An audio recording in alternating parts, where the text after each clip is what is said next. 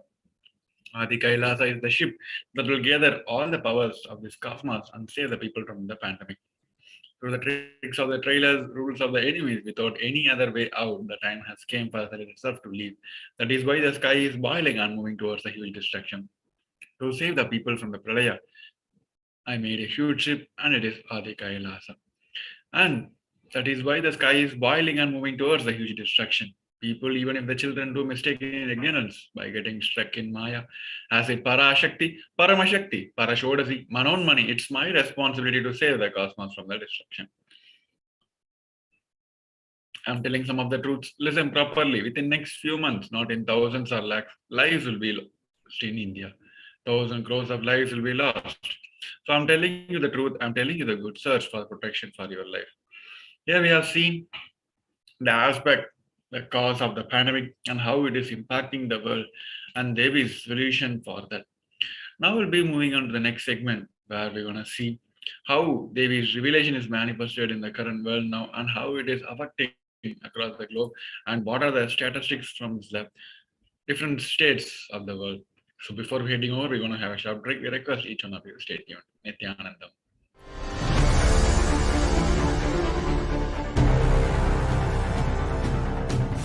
Time itself is nothing but your decision to struggle with the same rut.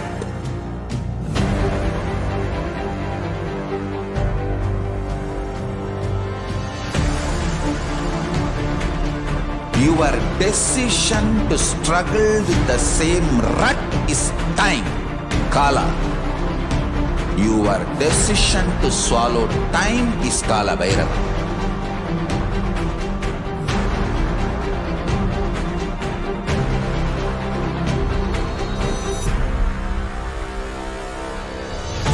Stand.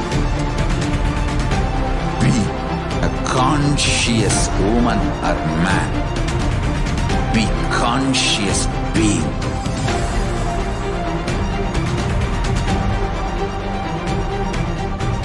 Shrink the time through conscious will persistence. Make the future into present by being ferocious with yourself.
just be alive for next 3 years. Don't die within next 3 years.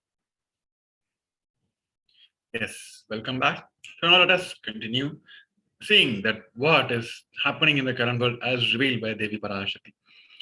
So talking in the terms of COVID cases, since the start of the pandemic, the global community has faced around 480 million cases now, and around 6.2 million deaths have been already registered across the globe. Is that the actual numbers? Here, the report from the US University, Washington University, said that the actual numbers seems to be 3 times higher than the what the report says. On a database, data from the various government websites through the mortality database, human mortality database, and the European Statistical Office. From that, they have found there was a dramatic changes in the number of cases based on the country and the region, but the overall global rate calculated in the study is 120 deaths per 100,000 people. So that would be mean 18.2 million deaths have been happened because of the COVID in the 2 years, which is starting between 2020 and the end of 2021, which is around 2 years. And it is 3 times as many as the official 5.9 million that have been actually recorded during that period. So this has always been there because from the start of the pandemic, it has always been there that there is a huge difference between the number of cases in actual and reported. Here you can see the sudden rise in the number of cases in UK and Scotland again. So one side of the world believes that in the end game of the third pandemic is over now, and it is moving towards the end game of the pandemic. But we have seen the sudden rise again, what happened during the first wave and second wave. So number of cases are again rising, where in UK and Scotland, where 1 in 25 people and 1 in 18 people respectively got COVID in this last few weeks. So this is dangerous and it is embarrassing also. So talking about the impacts of the COVID world, it is not just creating the death, it is creating the impact for which is felt for the decades. Here you can see it is affecting in multiple levels, whether it's in the health sector, economical sector, or in the social structure and the judicial system. Everything is collapsed because of this. Even the travels are banned because of this COVID reasons. So many development projects across the states have been on the hold because of this COVID restriction. So talking about the terms of health, here you can see the people who went through the acute phase of COVID-19 are at the increased risk of array of instances of mental health disorders, which includes illness, violence, stress, loneliness, headaches, sleeping difficulty. This is a report from the UK Department of Vietnam. They have found the data from around 153,000 people who went through this phase of COVID. On the other side, the biggest losers of this COVID is the teenagers, where they don't have the proper education system now because many things are moved to digital. And everyday life of young people have been now restricted because of this coronavirus for almost like 2 years. So they are in this aspect where one of the key points which they will struggle in the future is their personal development. Because this is a time they have to develop the interpersonal relationship, engaging the others, and in the face-to-face, eye-to-eye conversation. Because now everything is happening in the digital platform. They are not able to engage the persons and feel them, how they will react in front of them. All this is not happening. So on the other side, even the 6% of the students or 3% of the 3% of the teachers are in quarantine or infected. Actually, now currently while we are talking now. So even the pediatricians are saying that students and teens are going through the anxiety disorders also. So on the other side, talking in the same again on the health panel, here you can see that even the mild symptoms of the COVID can create a huge change in the very size of the brain itself. Here the report from the UK Biobank project, they have found the result of people who went through this surge of this COVID, and then they have found out people who came out, it seems to be 0.2 to 2% of the overall size shrunk in the brain, especially in the area which is related to the smell and memory. And it also proved that those who recovered from the COVID found it better hard to perform complex mental tasks. So this is the world. Even the World Health Organization is suggested that There is no end game of pandemic now because the conditions are seem to be more and more variants going to emerge, and those variants going to be more and more violent and can easily evade the immunity. And they also warn that there is no point the virus will get weaker as of now. So as long as this pandemic expands, the impact will be felt more and more harder. Is that the vaccines going to be helpful in this case? From the beginning, it has been always a double-sided coin of vaccines. One side, it is showed that it is helpful. Another side, it is proved many places it is creating some other some diseases, and many places, especially in the case of Omicron, it is already proved vaccines may not be 100% effective in the case of Omicron because 2 out of 3 now who have the Omicron says they have the COVID before, which means they already got COVID and they have treated, they have vaccinated, and again they're getting the Omicron back. So in this case, it is as we discussed that already it is proved that vaccines may not be helpful in this case. On the other side, people themselves is not willing to take the vaccines because of all the side effects it is creating in this world now. So this mental health diseases is not only for the people who went through, people even for the people who's handling them, it's better hard now. Here you can see the report that 1 in 10 Australian healthcare workers are had a thought of self-harm or suicide during this COVID phase. Even the Somalia healthcare workers suffers a high rate of anxiety of around 70% and stress of around 50% and the depression rate of 15%. It is for the doctors and the healthcare workers who are in the forefront working for this pandemic. So it is that's we discussed that it is creating impact for the whole big surge. Now this new Omicron is everywhere in the country now and all over, and especially in India, it is in the community transmission one time, and number of cases are again rising and dropping. So here the data from the UK, New York City, it has said that within the last November and to now, since the start of this pandemic, since the start of this Omicron, the third wave, the country has faced double the number of what they have seen through the whole pandemic, during the whole pandemic. Now, at the rate of 2.2 million COVID cases have been registered in the last, and it is already a double the number. So many protocols have been redundant now because the virus is more violent, it can easily avoid, and it will transmit for more than 200 days. So 14 days quarantine is no more relevant, and 6 feet social distance also no more going to helpful in this case. So as we discussed, as we revealed by Devi Parashakti, the Vaidyasura Linga, the Nithyananda Linga, which is installed by the Supreme Court of Hinduism 12 years ago, and Devi has blessed that is going to be the one-stop solution for this whole pandemic. It is not only going to protect the people, it can cure the people even they get sick or COVID themselves. That is the one side. Another side, Supreme Court of Hinduism is giving the multi-layer quarantine is initiated by the Supreme Court of Hinduism and the Kailasas, which is enabled and offered to all the humanity through all the spiritual embassies, de facto embassies, temple, monastery complex, everywhere across the globe. Now, what about talking about the fear? Yes, he is protecting, but many people going through thinking of this pandemic itself, it's going through the big fear, and that itself creating the huge problem in them. Here, Devi has given the 8 simple conscious solutions for each one of us to practice in our life. Even Devi has blessed, even if you follow any one of this authentically, you will be saved from the suffering of the pralaya. So let us go through each and every one. The first is praying and meditating on Devi Parashakti. Second, surrendering to Devi Parashakti through the social media. Third, wherever Devi is residing, worshipping Devi by doing the fire walking. Fourth, applying turmeric in the chest, drinking neem juice, and meditating on Devi Parashakti every day. Fifth, being in an unclutched state, filling with eternal bliss. Sixth, doing a japa of the cosmic sound, Shiva, Shiva, and Shiva. Seventh, the complete mind, applying banana peel and onion in the heels and going to the sleep. Eighth, being in the state, remembrance, beyond any remembrance or the forgetting in the Arunachala Spurna that blossoms as Aham in the state of Ananda Spurna. So these are the 8 conscious ways where Devi has blessed each one of us. Even if we follow any one of this authentically, we will be saved from this pandemic. So with this,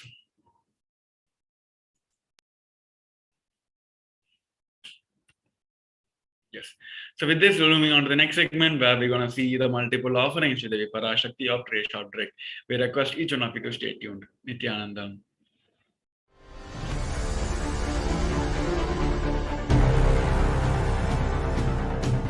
Time itself is nothing but your decision to struggle with the same rut.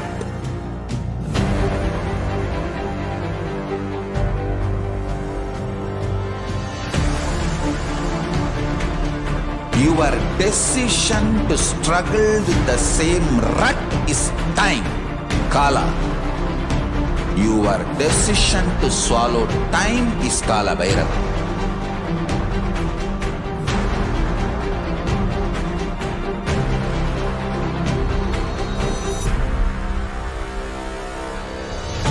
Stand.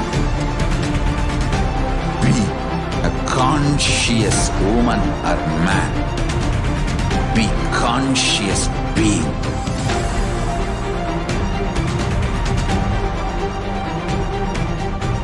Shrink the time through conscious will persistence. Make the future into present by being ferocious with yourself.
Just be alive for next 3 years. Don't die within next 3 years. I guarantee you, I will reach you wherever you are.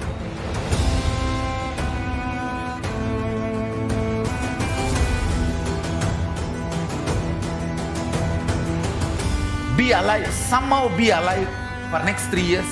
I will reach you wherever you are, whichever corner of the world you may be.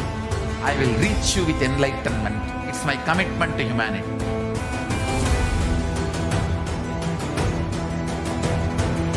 I'm going to empower, enlighten each and every one of you with the fuel and energy of the parallel universe.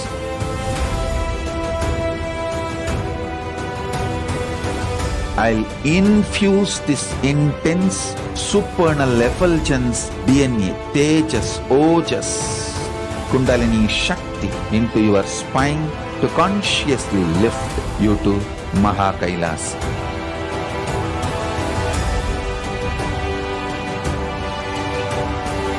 It is irreversible permanent enlightenment, irreversible power manifestation, irreversible permanent empowerment.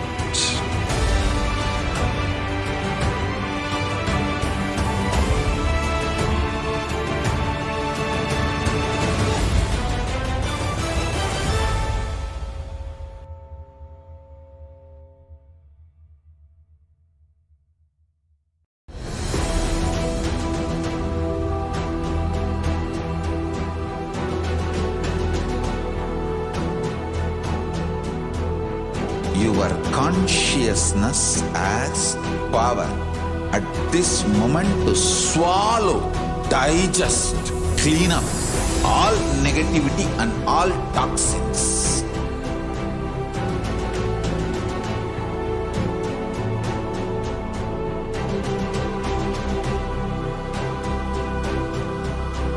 Develop a powerful will persistence That's the most important asset for life.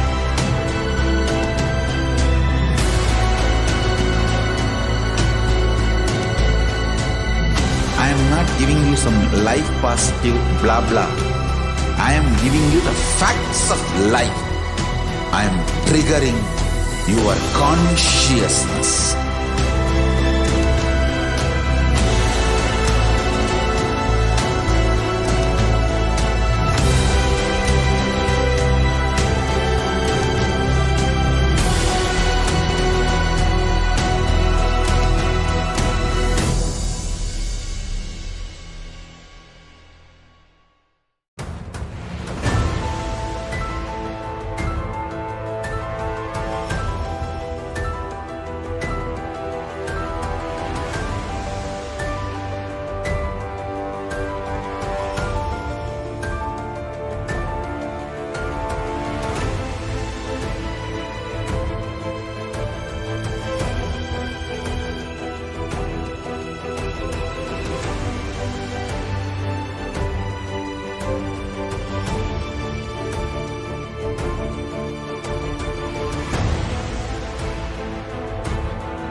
I am your Guru. I will make you enlightened.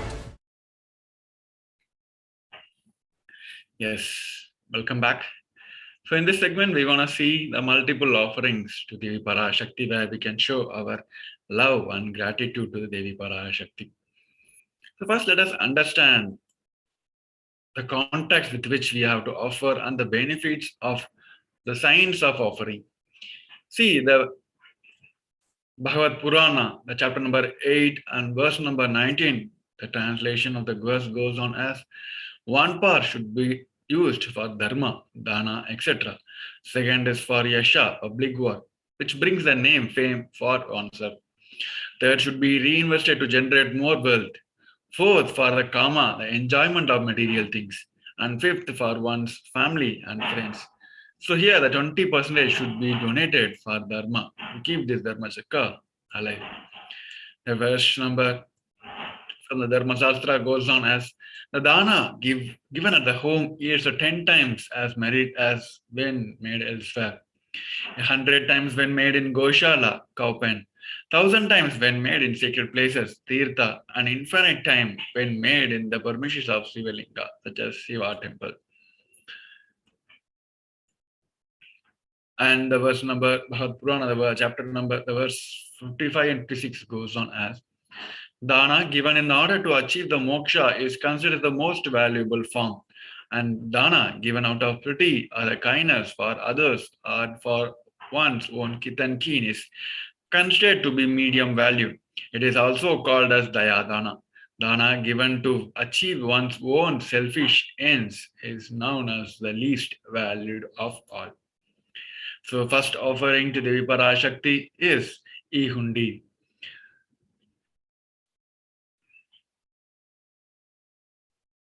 The translation of the verse goes on as, Devi is fond of true devotion and is realized to the true devotion. She can be won over the thousands through the true devotions. She removes all the fears.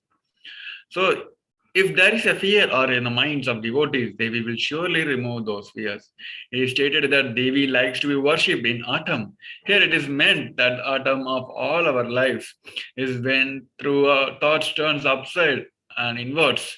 When that happens, the role of the divine becomes known and understood clearly to us, and the need for Devi worship remains stronger.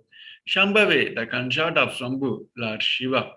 Shararadhya means worshipped by Sharada. Saraswati. Sharvani, the wife of Lord Shiva. Linga Purana says Lord Shiva is called as Sharva in his earth form.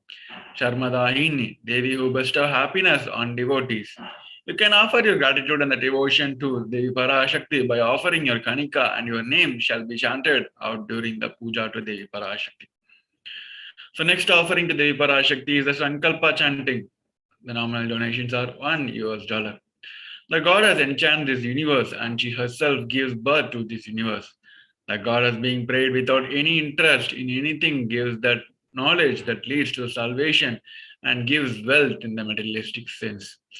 So offer the Sankalpa, the conscious resolution, blesses the person offering with all the purifications of the desires and wishes he or she in what is aiming for. So now let us understand the significance of the divine element, gold. The gold is present in all the scriptures, Agamas, Vedas, Shrutis, Smritis, Idihasas, and Puranas. In all the Hindu scriptures, it is abundantly displayed that the gold is the most auspicious and the purest metal which purifies our being. In the civilization, everything was built in gold, exchanged in gold, ritual fees were offered in gold bricks. One was to be saved from the life-threatening illness. Gold was offered as a ritual fee. Gold was in abundance and are used for weighing equal amount of commodities, including cows. Kingdoms were built in gold with a huge dose of gold. Streets would have huge columns and a huge archway made of gold. Horses and cows were dressed in gold.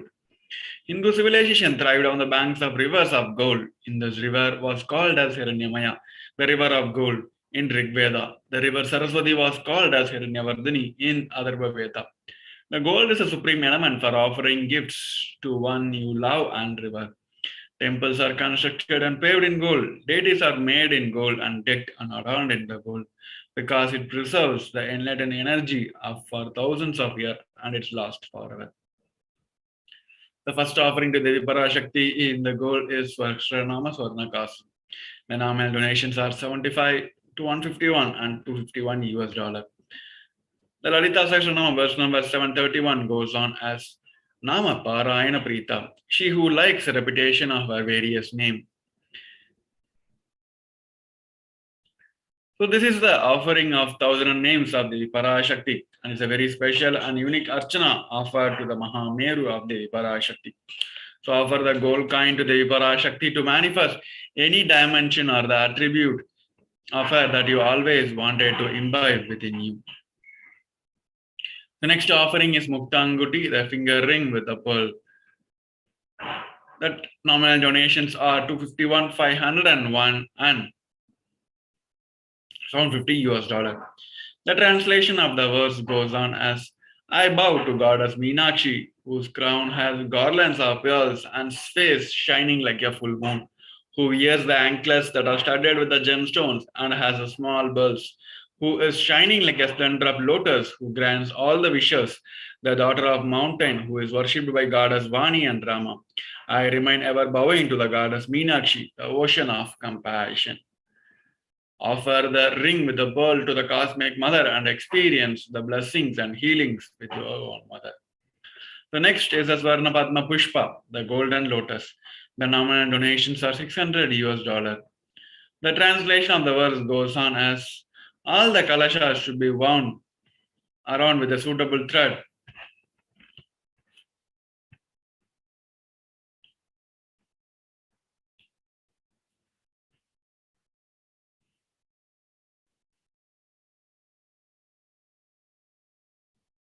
And covered with the new cloth. They should be adorned with the lotus flower made of gold. There are hundreds of scriptural references for using the lotus in the worship of ultimate. Almost everything in worship of the ultimate involves the lotus flower, lotus leaf, and lotus petals. Lotus is the divine flower, whether it is the consecration of the deities of the worship, or the object of meditation, or the mudras and the asanas used during the worship. In every dimension, lotus is involved and offered. The Shakti of Paramashiva is also called as lotus. The base of Paramashiva Linga is a lotus. The disciple of Paramashiva is also called as a lotus, about to bloom. So offer the golden lotus in any size you wish to express the gratitude to the Tyaga and sacrifice of the mother. The next is Varnameti, the golden toe ring. The normal donation is $750. The translation of the verse goes on as, "You whose brightness from toenails destroy the darkness of ignorance from the minds of devotees who prostrate at your feet.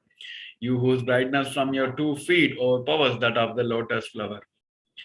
The slokam number 83 of Saundari Lagari, which states that nails of the Devi Parashakti have been sharpened by constantly being touched by the crowns of celestial beings who always protest before Devi Parashakti. Tamoguna is a darkness. In the Sostram, tamas is indicative of ignorance in the minds of devotee by constantly protesting before Devi Parashakti. Therein ignorance is removed and they attain knowledge. So next, offer this toe ring, the golden toe ring, to Devi Parashakti, adorning her sacred feet to be in the constant gratitude for receiving her blessings in every, even most difficult aspects of our life. The next is the Swarna Mangatika, the golden hairline jewelry. The nominal donations are $750. The Sanskrit verse goes on as Sudha Sharabi Vashini. She who makes the nectar flow in all our nerves from Sahasrara, she who gives the very pleasant experience of ultimate. The Mangatika represents the nectar flowing from the Sahasrara chakra, which is fully opened and blossoms. Offer the Mangatika to Devi Parashakti and receive the blessings of achieving the blissful state of overflowing gratitude and the space of complete completion. So here, you can head over to Dine.cc for all the offerings which you wish to make to Devi Parashakti. So before we entering into the next segment where we're going to see the offerings for beloved Guru, we're going to have a short break. We request each one of you to stay tuned. Nithyanandam.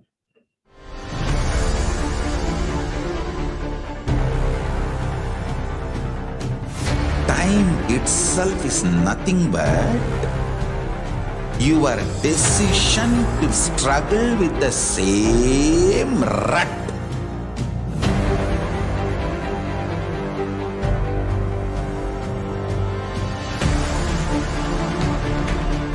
Your decision to struggle with the same rut is time, Kala. Your decision to swallow time is Kala Bhairava.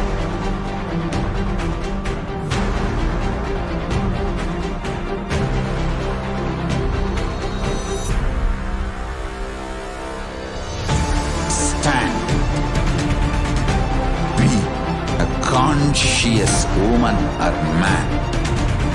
Be conscious being.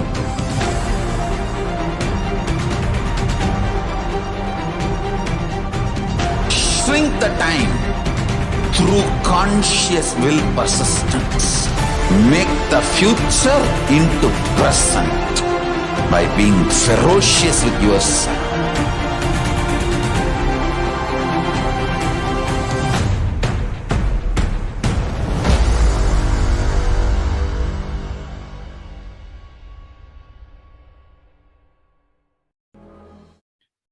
Yes, welcome back. So now let us move on to the next segment where we're going to see the offerings to our beloved Guru. The Kulavarna Tantra, chapter number 12 and verse number 12. The translation of the verse goes on as, "There is no mantra higher than the Paduka, there is no God higher than the Guru, no initiations higher than the Shakti, and no merits is higher than the Kula worship. One should approach the royalty. One should not approach the royalty, the deity, or the Guru empty-handed. He should offer some fruit, flower, cloth, and like according to his capacity. One who does not do so becomes a Rakshasa." This was from the Kularna Tantra. And the same chapter goes, that verse number 5, that chapter goes on as for the why we need to offer to our beloved Guru the Pratyaksha Pada Puja. Pratyaksha Pada Puja is the wonderful opportunity for each one of us to offer the Pada Puja to the sacred feet, the lotus feet of Bhagavan Paramashiva. Through him, the Devi is manifesting as the embodied form, as a Nijavatar. O Devi, remember this Paduka, which is the infinite greater merit than billions and billions of mantra japa, billions and billions of pilgrimage, and billions of worship. The next offering is the Vastra Seva. The nominal donations are $1,008. The translation of the verse goes on as, the illuminating splendor of Devi's toenail disciples the darkness of ignorance. The devotees prostrating at her feet. Her feet defeats the lotus in the beauty. So here we came to the end of the segment where all the offerings you can directly head over to these are the quick links for mega offerings. So in the registration forms, there are two options: ready to offer today or the intention to offer the specific Shiva. If you want to register your intention to offer a specific seva and you need help in manifesting and you need some details, you can head over to dine.cc/Bhava Samadhi and you can fill your data and what the queries you have for offering the specific sevas. Or if you're ready to offer today, you can head over to online payment, which is dine.cc/Devi-offerings. You can head over to this link where you'll be enabled and you can select which offering which you wish to offer to the Parashakti, and then you can select that and then you can proceed the basket for the online payment. So after that, make sure you're heading over to dine.cc/Sankalpa 2021 to submitting all the details for the pujas and the names to be chanted for the offerings. So with this, we come to the end of this segment where we have seen the multiple offerings to the Parashakti. So before we heading over to the next segment where we're going to see the glory of the fastest, we're going to have a short break. Request each one of you to stay tuned. Nithyanandam.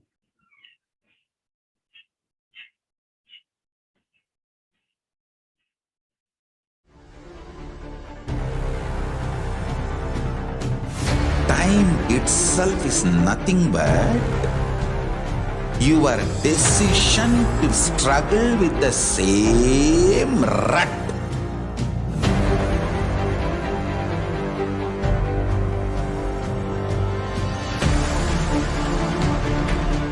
Your decision to struggle with the same rut is time, Kala. Your decision to swallow time is Kala Bhairava.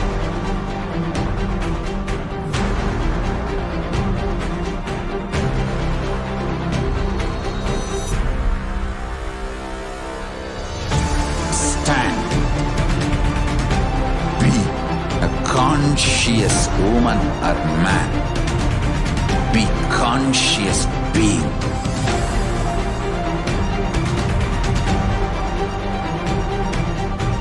Shrink the time through conscious will persistence.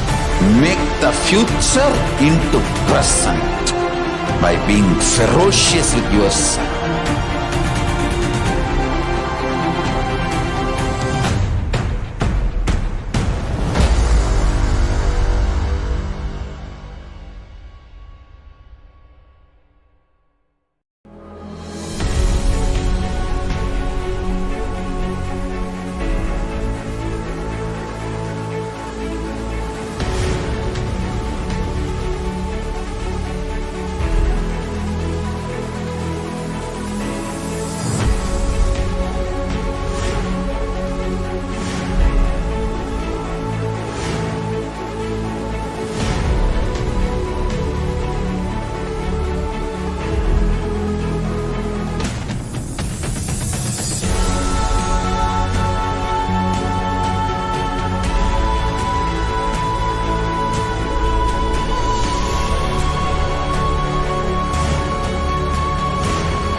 Just be alive for next 3 years. Don't die within next 3 years.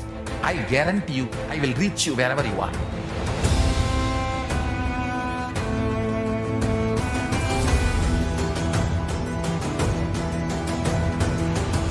Be alive, somehow be alive for next 3 years. I will reach you wherever you are, whichever corner of the world you may be. I will reach you with enlightenment. It's my commitment to humanity.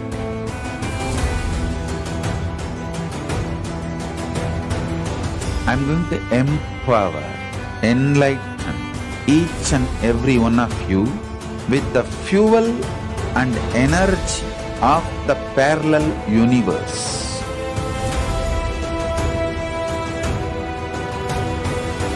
I'll infuse this intense supernal effulgence DNA, Tejas, Ojas, Kundalini Shakti into your spine, to consciously lift you to Kailasa.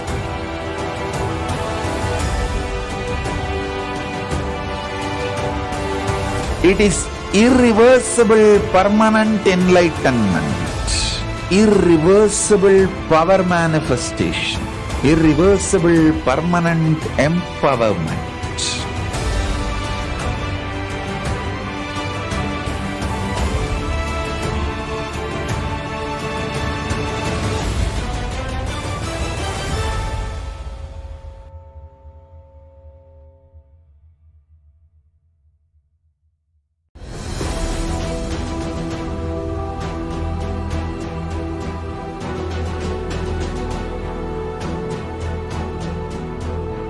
Your consciousness as power at this moment to swallow, digest, clean up all negativity and all toxins.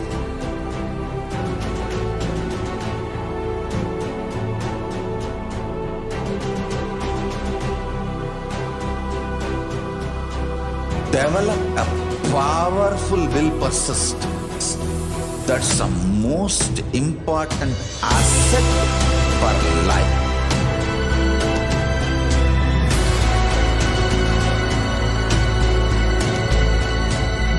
I am not giving you some life positive blah blah. I am giving you the facts of life. I am triggering your consciousness.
I am your Guru. I will make you enlightened. It's my commitment.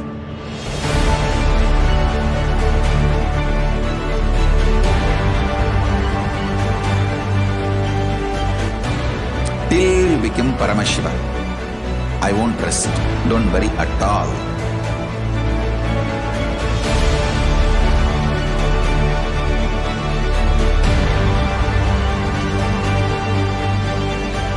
To all my disciples, I give you this as a boon.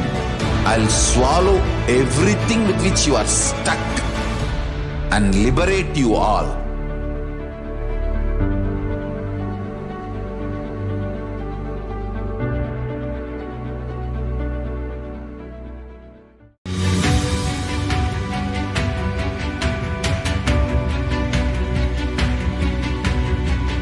The moment you decide, your consciousness is the supreme identity you have.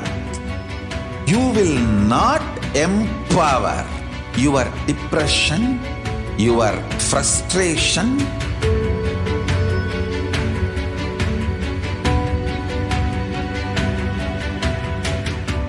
deal your problems, whether it is simple headache or depression, or the worst suicidal patterns, or life negativity, only through consciousness. Don't go for any other solution.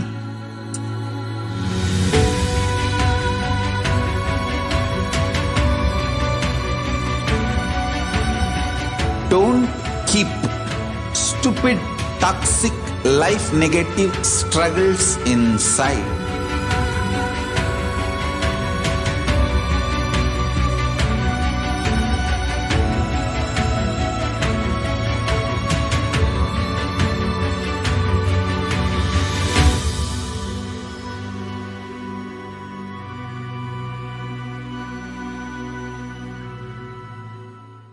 Greater signs of life can be realized with a greater ability to visualize.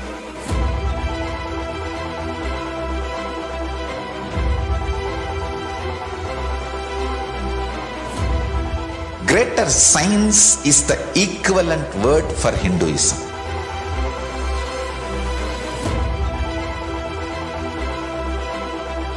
When you understand the greater signs of life, greater courage, more possibility, more fearlessness, more joy, more bliss.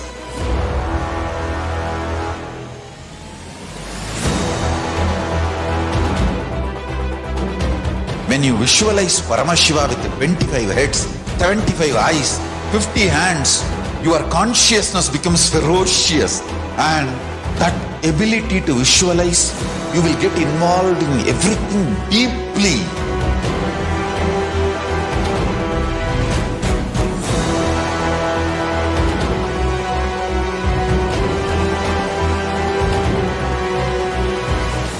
Involved people are the most delicious, most sweet, most beautiful, most juiciest beings of planet Earth.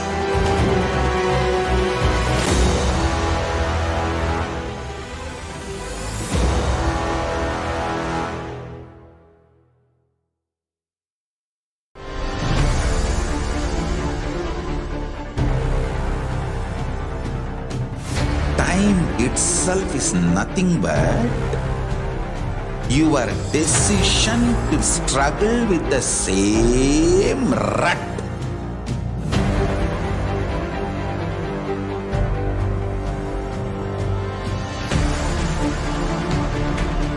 Your decision to struggle with the same rut is time, Kala. Your decision to swallow time is Kala Bhairava.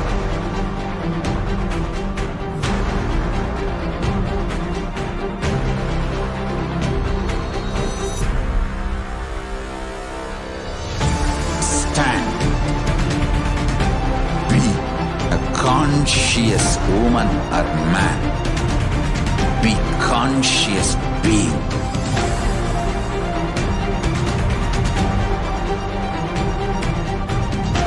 Shrink the time through conscious will persistence. Make the future into present by being ferocious with yourself.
Just be alive for next 3 years. Don't die within next 3 years.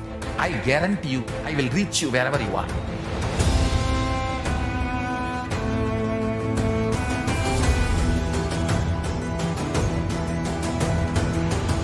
Be alive, somehow be alive for next 3 years. I will reach you wherever you are. whichever corner of the world you may be, I will reach you with enlightenment. It's my commitment to humanity.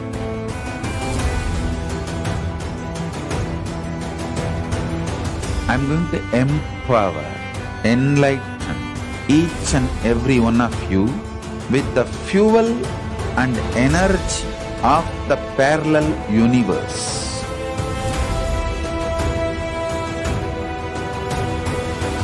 I'll infuse this intense supernal effulgence DNA, Tejas, Ojas, Kundalini Shakti into your spine to consciously lift you to KAILASA.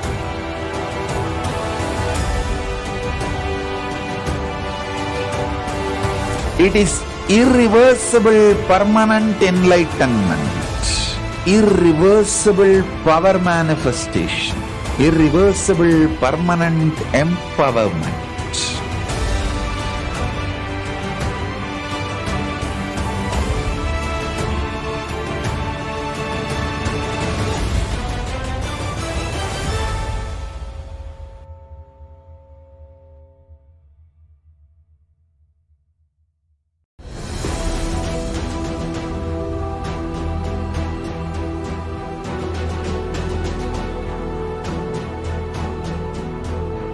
Your consciousness as power at this moment to swallow, digest, clean up all negativity and all toxins.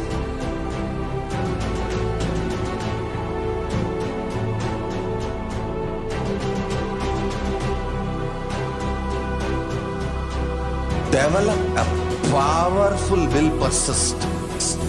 That's the most important asset for life.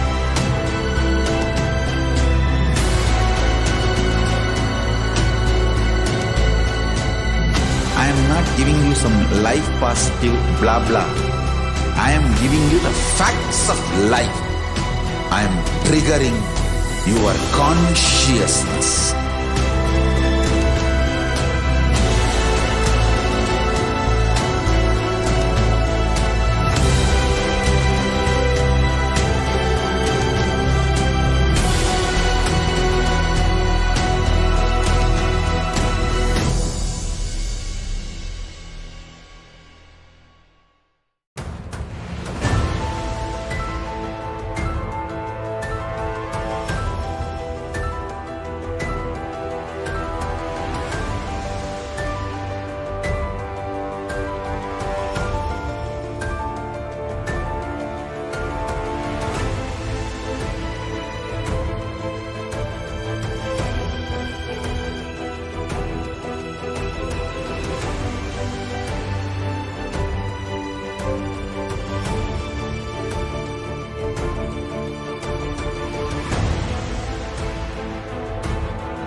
I am your Guru. I will make you enlightened. It's my commitment.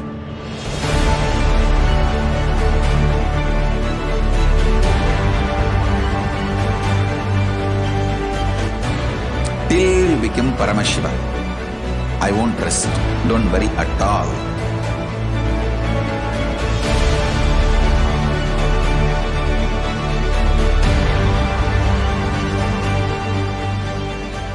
To all my disciples, I give you.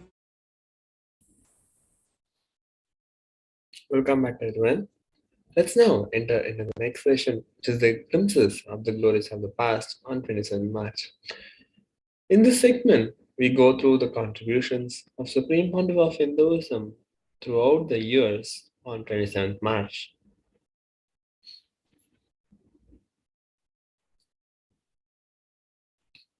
On 27th March 2004, supreme founder of Hinduism, Bhagavan Nithyananda Paramashivam defines fear and further explains fear stroke. And Swamiji says fear weakens the immune system and speeds up the aging process. Thus, the lifespan is reduced. Working on this fear stroke directly opens and heals Swadhisthana chakra.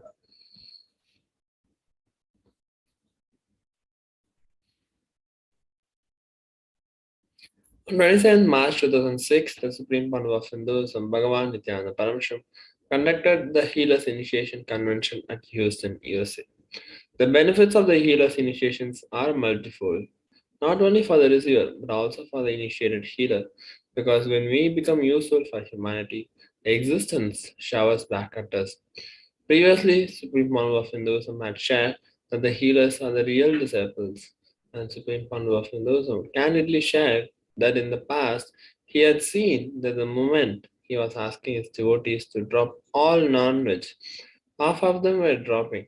And Swamiji, as such, and unlike the simple devotee, the disciple is a person who continues to meditate and is sincere and committed.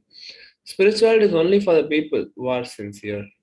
Swamiji shared that the Nithyananda healers all over the world are just able to heal any diseases, and there are thousands of medically recorded reports of healing. Later that day, Supreme Founder of Hinduism gave an interview to the local radio station at Houston, USA.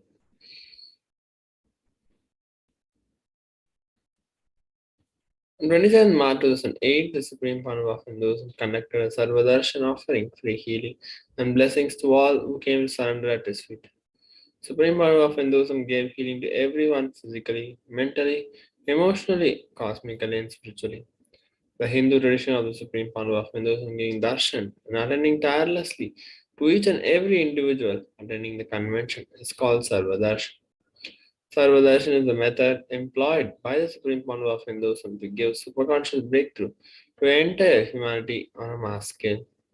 Later that day, Swamiji delivered the initiations in the powerful cognitions of the Shiva Sutras to a huge number of delegates that were gathering every evening at Adi KAILASA, Bangalore Adinam, to attend to the Supreme Founder of Hinduism satsangs and initiations.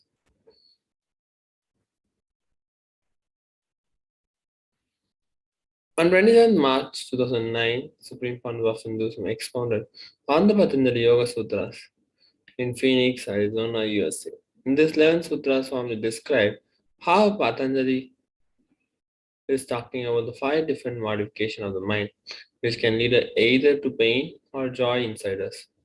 5 different modifications, which are: first, the right knowledge; second, the wrong knowledge; third, the imaginary or fantasy; fourth, the sleep; and fifth, the memory. These are the 5 modifications of the mind. And Swamiji shared that with the right knowledge, we don't need to work on it. If we just allow it to be there, it will lead us to joy. With wrong knowledge, we need to work on the content. We need to change the direction with fantasy. Not just changing the direction, we have to completely change the very content itself. So sleep, not only content, even the content has to be changed. Swamiji explained that in this Patanjali is taking us to the deeper and deeper layers. And on this discourse, Swamiji elaborated specifically on the memory aspects of the mind.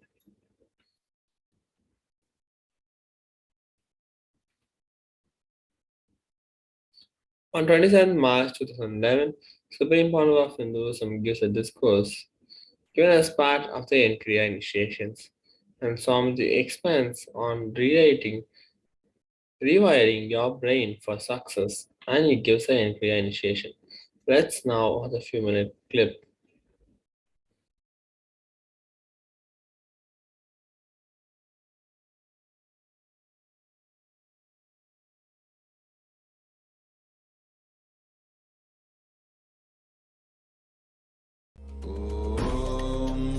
Nithyananda Paramashivoham.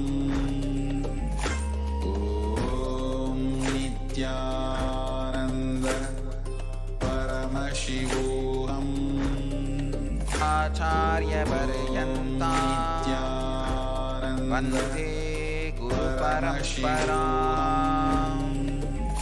Om Nithyananda Paramashivoham. Paramashivoham. I welcome you all with my love and respect. Today's subject is rewiring your brain for success. Let us understand this truth. Rewiring your brain for success. Please understand. Nithyananda Paramashivoham. Om Nithyananda Paramashivoham. Success is life. Life is success. If you are missing success in your life, you work for failure. So failure is your success. Understand? Life is success. If you are having failure at the end of your day, you work for failure. Because you work for failure, you are having failure. So failure is your success. Now, rewire your brain for what you think as success, what society thinks as your success, what cosmos wants as your success. Understand? I am defining success in 3 levels. What you think as success, what society wants or thinks as your success, what cosmos thinks as your success. Rewire your brain for all these 3 successes. Let me give you a small example. 2 days before, some devotees brought some Kavi saris for me. Now I am getting all types of all color clothes from all over the world. Because now I am using all colors. Some pack is coming from Mexico, something is coming from Los Angeles, something is coming from Africa. All country dresses are coming. Some devotees brought some few saris, Kavi saris. It was brought to the room where I was sitting and conducting my ashramites meeting.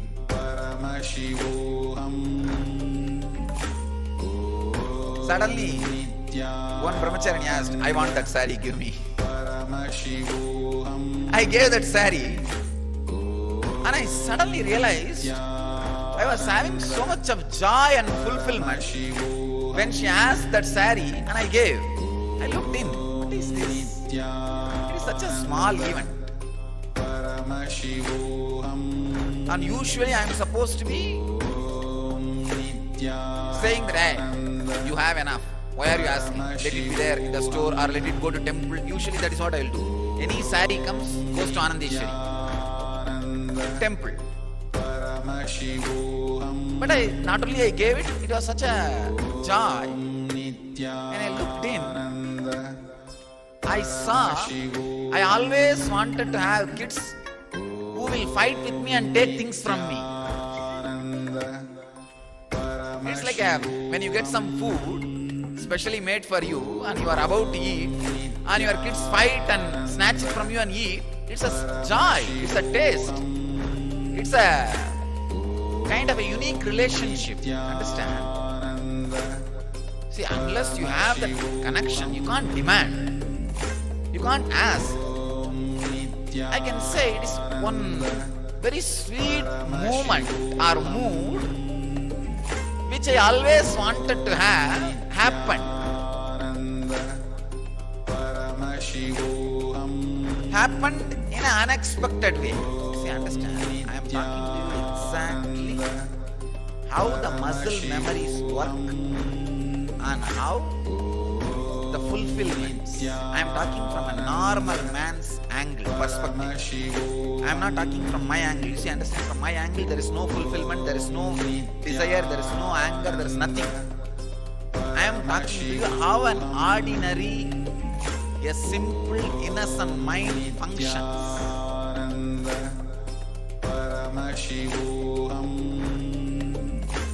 I do carry an ordinary, simple, innocent mind for the normal day-to-day function. Understand? If I don't carry that, I will not be able to smile at you when you smile at me. I will not be able to bless you when you fall at my feet. I will not be able to inquire, how are you? Because if I am in my state, I'll say, there is no cancer, there is no suffering. Why are you asking for healing? Go and die.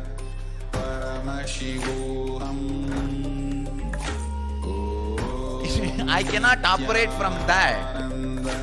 That is only a source. But for operating, I do carry a very simple, innocent, ordinary. I can say that lowered version of a kind of a mind. I can't use the word mind, kind of a mind.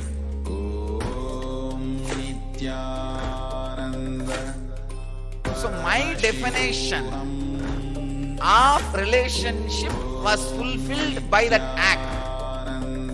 That is why such joy. So each one of you carry. See, from a normal man's outlook, naturally what? Devotees brought for Swamiji. You guys are asking that? Another one angle. Oh, it is a karma from devotees.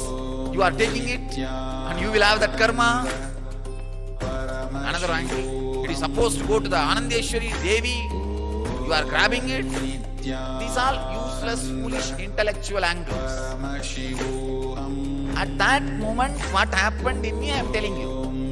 It was such an innocent, sweet act.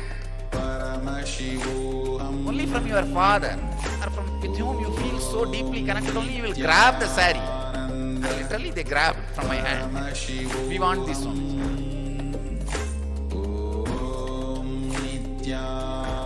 Each one of us carry definitions about relationship, definitions about success. Understand? When they grabbed that sari from my hand, I can say it was my success in relationship. How I always wanted a relationship should be has just happened. So a reasonless happiness, a reasonless fulfillment, a reasonless joy. This is my definition of relationship. But there is a definition of relationship by society. There is a definition of relationship by cosmos. You need to know an important fact. The individual definition, society's definition and cosmic definition can be aligned in one line. It does not need to conflict or contradict each other. We always think the success as per the cosmos and success as per the society and success as per the individual need to be conflicting or contradicting. This is actually a foolish, wrong concept. The social failures always justify themselves saying, no, individually I am successful. No, it is a lie. Look in. Don't be hypocritical. When you are not having bank balance and wealth, you are in depression. Don't go on justifying your depression and poverty in the name of spirituality. No. When you do not have the social success, you just justify, no, I had a cosmic success. It is not cosmic success, it is cosmetic success. You to paint success on your face. No, I am telling you, I have seen thousands of seekers at the age of 50, 60, suddenly in deep depression, realizing they have neither achieved social success nor achieved individual success or achieved cosmic success. Rewire your brain. Do not justify your laziness and ignorance, which is not squeezing your brain for the social success and aligning all three success. You see, there is no scale for spiritual success and individual success. So naturally what you do, it is just theories you build. The theories you create, you always use the theologies and theories you build around your life and attitudes and attributes as a buffer spring to avoid your social failures. Now, be very clear. When you are socially failure, when you are sick and broke, be very clear. You are ignorant. Allow that hit, that punch directly to attack your inner space. At least now you can rebuild.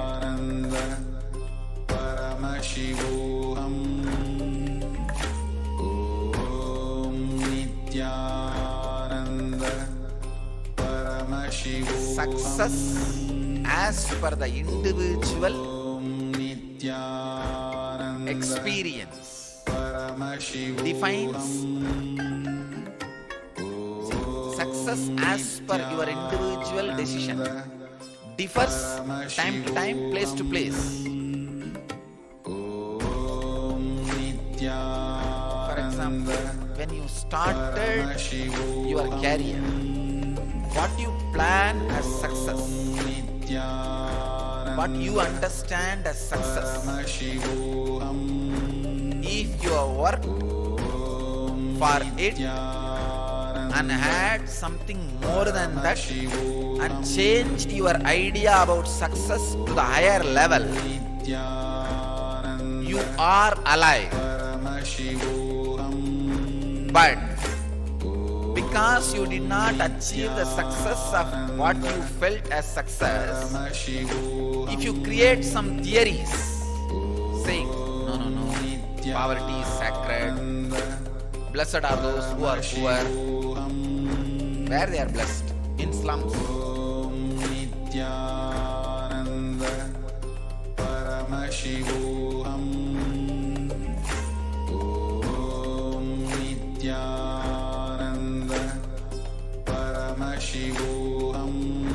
Don't add sacredness to your inefficiency or ignorance or poverty. I am telling you, blessed are those who are rich through creation of the wealth, not grabbing. Not through grabbing, not through looting, not through corruption. Blessed are those who are creating wealth. Blessed are those who are creating success. Unfortunately, there is so much of misconception about how an individual feels about success, how a society feels about your success, how a cosmos feels about your success. The definition of success as per the Paramashivoham Om Nithyananda Paramashivoham. In your inner space, that is what I will define as a success. Yes. Let's move on to the next year. This is the 27th March 2012. On this day's presidential address, Nithyananda Satsang, the Supreme Founder of Hinduism, Bhagavan Sri Nithyananda Paramashivam, shared that we can never be a high achiever if you are not built on ethics, because if ethical foundation is not strong, a small tremor will reduce the strength of the building. Swami explained that his strength is nothing but his clear ethics, and that the responsible ethics are the only ethics which keeps us alive. He further shared that our expanded identity makes the job of a smaller identity easy, and that by taking on higher responsibility, we make our lower responsibilities easy. Swami reminded everyone that only when we believe our higher identity, we'll be able to make others understand their higher identity, and that when we connect with the Guru at first sight, it means that we have a strong inner space. On 27 March 2013, the Supreme Council of Hinduism conducted the Day 15 of the Enlightenment Convention. On this day, Swamiji explained that when we take the responsibility, the cosmic hologram opens in us. When we see the whole, we will see the hologram image. But when we go deeper and deeper, even the smallest part of the image will be the same image. Macrocosm is in microcosm. Microcosm is in macrocosm. That is hologram. Swamiji explained that the cosmos is built on the structure of hologram. We are the microcosmic hologram of the macrocosmic hologram. The microcosmic hologram is awakened the moment we take responsibility. We will then become the ocean and drop, not just a drop in the ocean. Responsibility changes the way we think, we perceive, we feel, and it changes the way we are. On 27 March 2014, the Supreme Council of Hinduism shared that constantly our very thinking should be flowing with authenticity. Our very talking should be flowing with integrity. Our words, internal, external, should be completely in tune with integrity. Our thinking flow should be continuously with authenticity.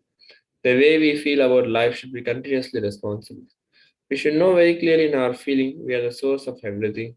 With that feeling, we should know we are responsible for everything. Continuously, our feeling should be filled with responsibility. Our living should be constantly enriching us and others. Supreme Bondage of Hinduism further shared the sacred secret that whatever we are afraid of, when we don't resist it, when we don't accept it, the inner circuit with which we build gets revealed to us. We need to know the circuit to know which switch to connected to which equipment in order to repair any down connection.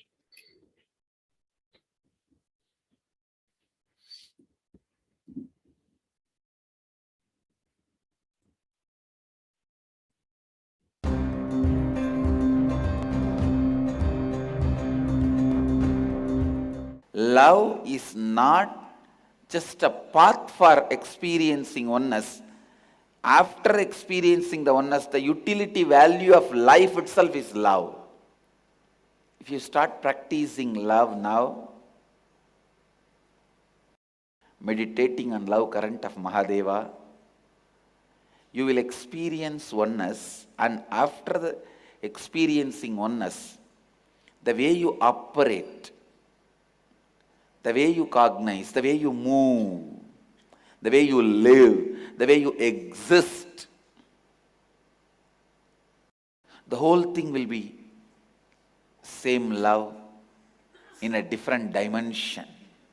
Let all your exaggeration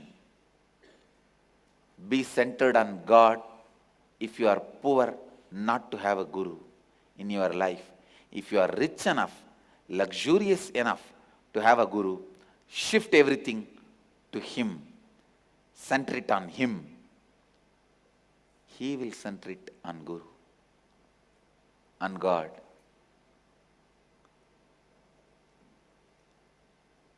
If you shift all your exaggeration towards his statement, statement will shift it towards his state. Because statement and state are finally one and the same.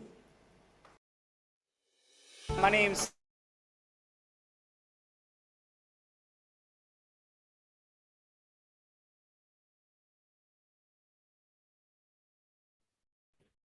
On 27 March 2016, Supreme Council of Hinduism conducted the Day 16 of the Enlightenment Convention.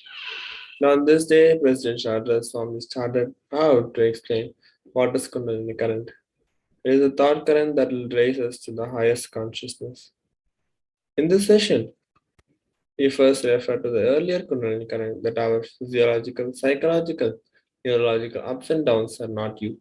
After telling us we are not, Swami went on to tell us that what we are the space in which physiological, psychological, and neurological ups and downs happen.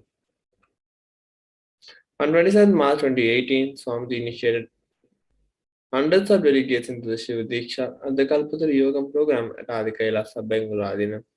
And today, power demonstration was shown to the visiting Shivacharyas. Also, the temple construction was updated.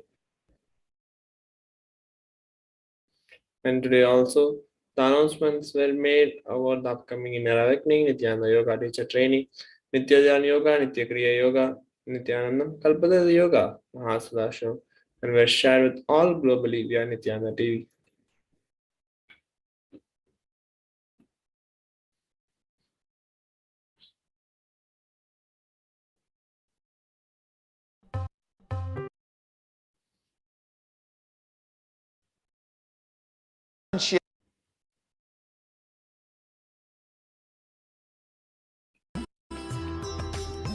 भज नित्यानंद विश्वंभरा भज नित्यानंद विश्वंभरा भज नित्यानंद विश्वंभरा भज Nityanand विश्वंभरा गंगाधरा Digambara.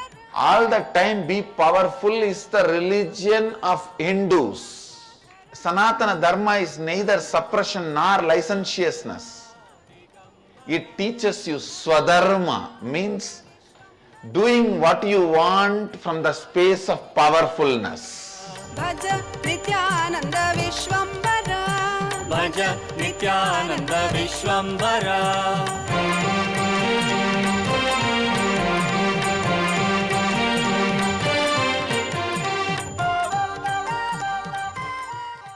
Upcoming programs.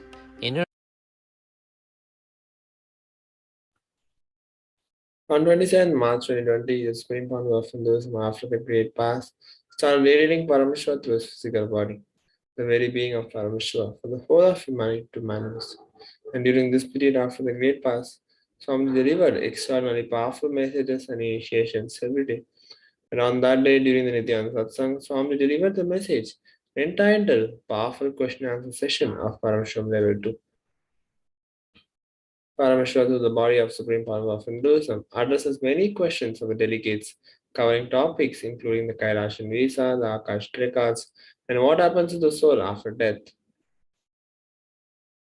On 27 March 2021, the Supreme Power of Hinduism conducted the Bhavasamaya Darshan of Bhagavan Krishna.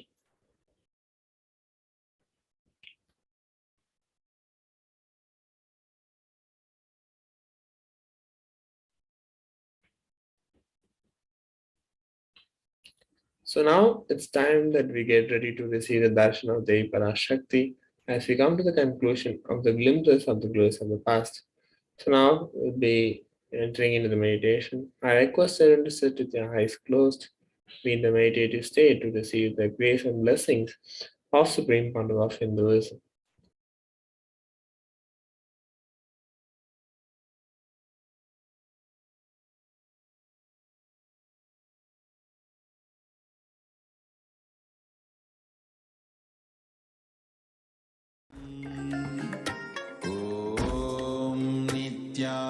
Nithyananda Paramashivoham. Om Nithyananda Paramashivoham. Om Nithyananda Paramashivoham. Om Nithyananda Paramashivoham. Om Nithyananda.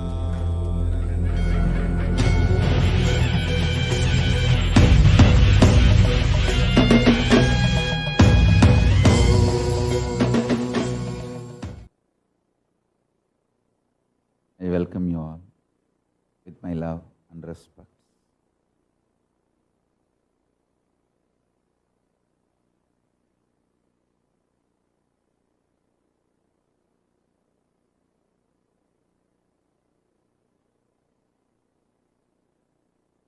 I welcome all the devotees, disciples, Samajis, Satsangis, Shri Mahants, Mahants, Thanedar Kotari, visitors, viewers, everyone sitting with us.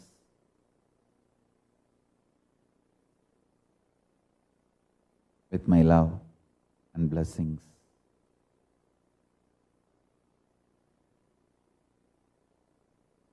Paramashiva's message directly from KAILASA. Listen.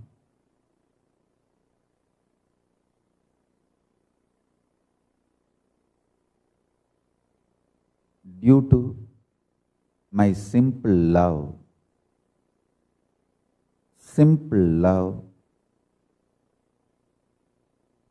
my own life has manifested as life in all of you.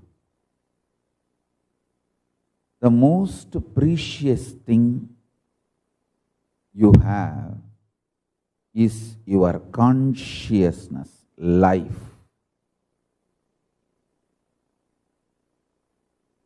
It can be molded, manifested as you want just by your Ichcha Shakti. You need Kriya Shakti only to enjoy it, not to manifest it. Listen. What you want can be manifested just by your sheer Ichcha Shakti. Your Kriya Shakti, action power is required only to celebrate it, enjoy it. Let me explain more clearly, more straight. Listen.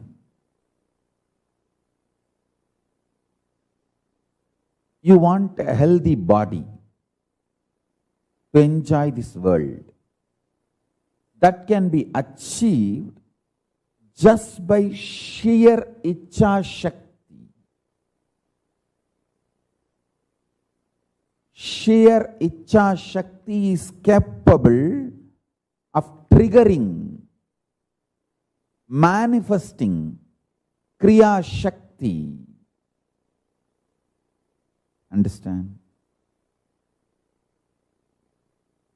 My sweet, simple love to all of you is the reason I am revealing this deep secret, sacred secret. Understand?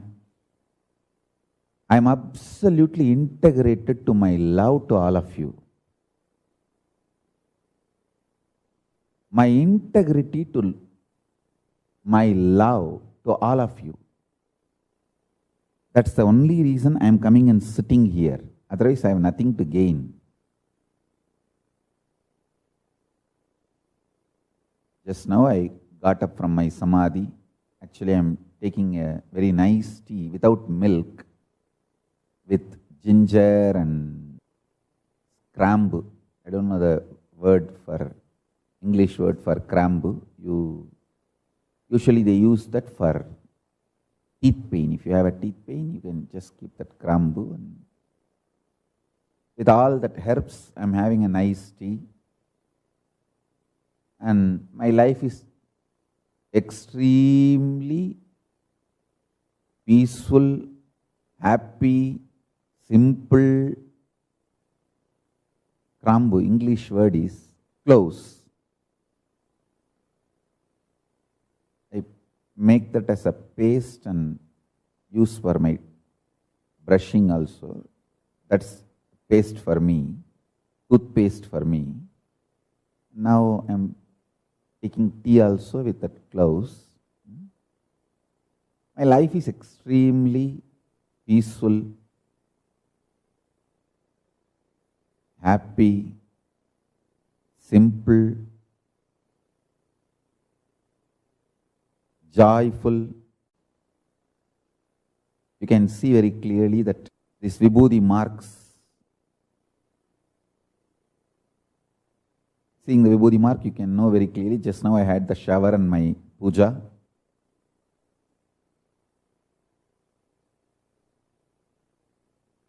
During the shower itself, I will do my Atmartha puja and whatever. I am absolutely sitting peacefully in my samadhi. The only reason I come and sit here and talk to all of you is my simple love to all of you, my simple integrity to all of you.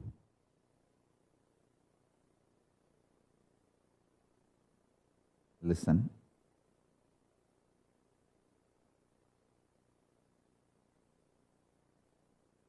One of the biggest problem all human beings feel that they need to do a lot of actions, they need a lot of Kriya Shakti to achieve anything they want, health or wealth or enlightenment or powers. That is delusion. Please understand, you need sheer Icha Shakti, means will, desire, that's it. The desire itself is capable of manifesting Kriya, the action power. Listen to these three words. Icha Shakti, your desire power. Power to desire, will. Kriya Shakti, power to work intensely and manifest. Jnana Shakti, power of enlightenment, knowledge.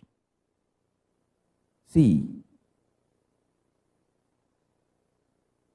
one of the biggest problem all of you have is your delusion that too much of work is needed to achieve anything.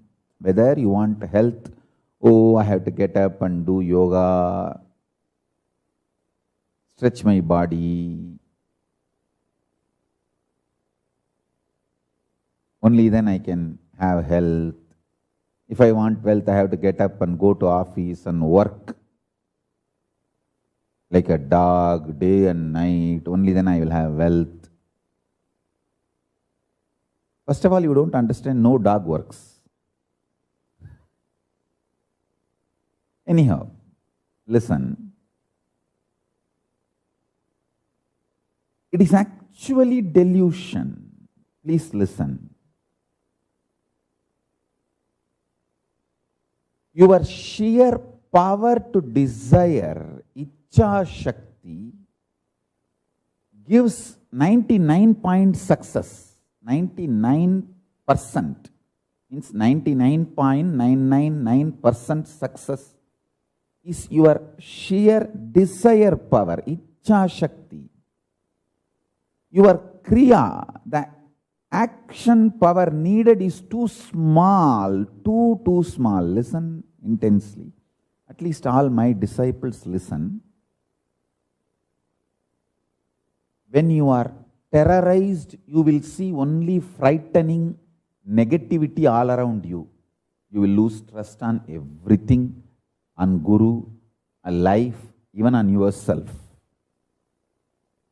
When you fall in love, even your stupid, cheating girlfriend, cheating boyfriend will look like a god.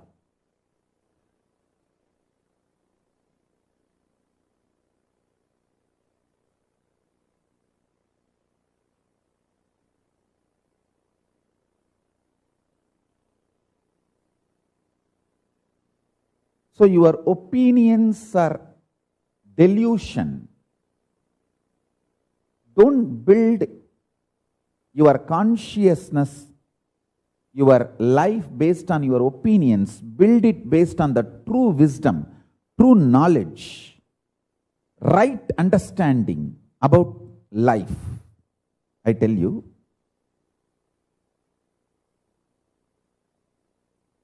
Listen carefully.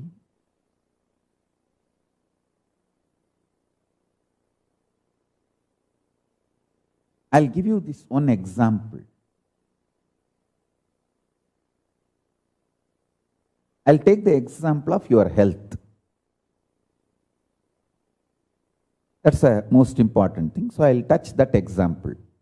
You apply this principle in every aspect of your life. I'll give you the example of health. Listen.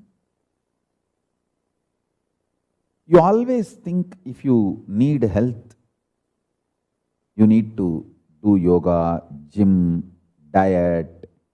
Too many things are involved in your health. And the moment you think about all the actions you need to do, you get tired and you give up on your health, your idea about your health. I tell you, only thing you need for your health is your willpower, desire to be healthy. Just go on building that. Imagine you already have a healthy body. How it feels to be a healthy.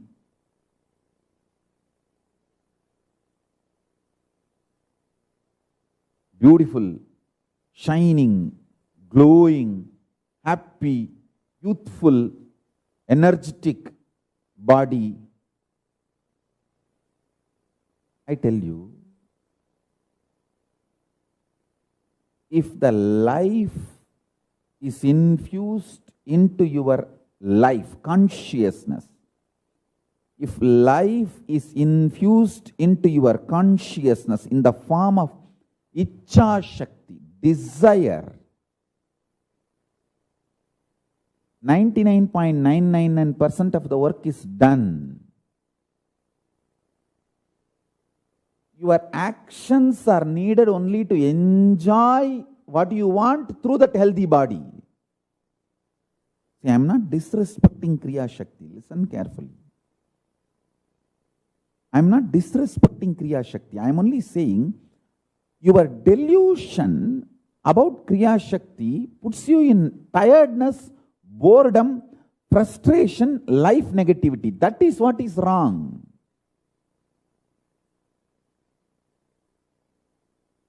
Many of my own disciples, I can list, I can name.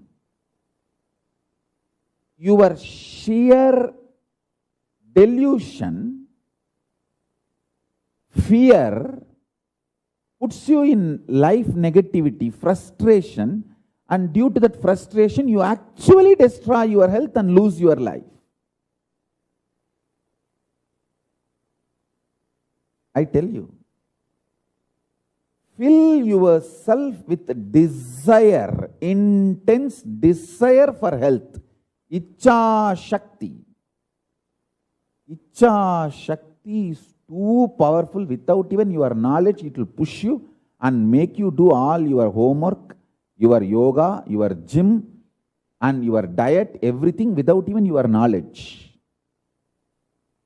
If you are constantly thinking about, oh, I have to do this, I have to do that to keep myself healthy, one day you will go to gym and do some 10 biceps and find out 10 minutes workout, and then you'll see, oh, whether my biceps have become big. You'll be going on checking.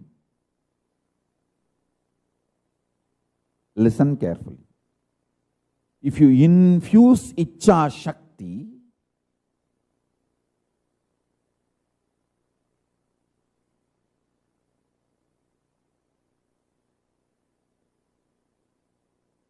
desire to be healthy, you will see your whole life aligns, cosmos aligns itself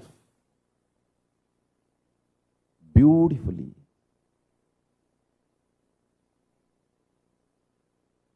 I am not telling all this to make you as a good human being or better human being. No.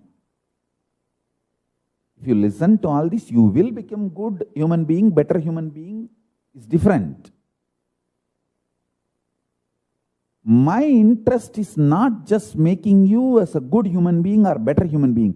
My interest is to make you conscious human being, enlightened human being, enlightened being. I am telling you, your Ichha Shakti, desire power, is intensely capable, powerful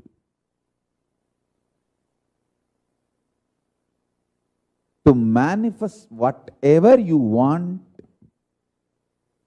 Your Kriya Shakti is needed only to enjoy what you want.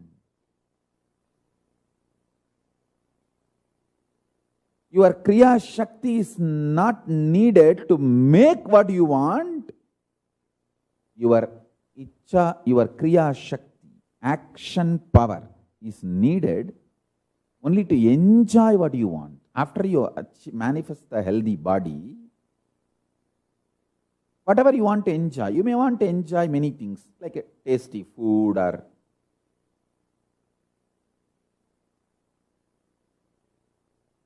nice music or beautiful visuals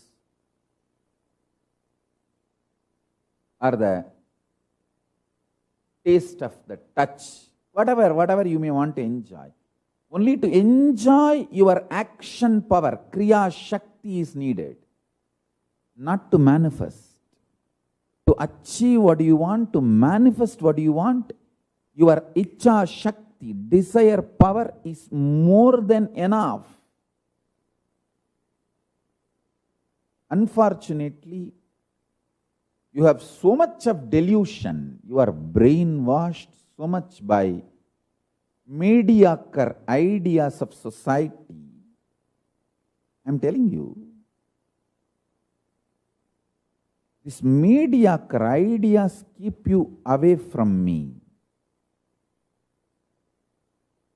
These mediocre ideas make you feel life is difficult.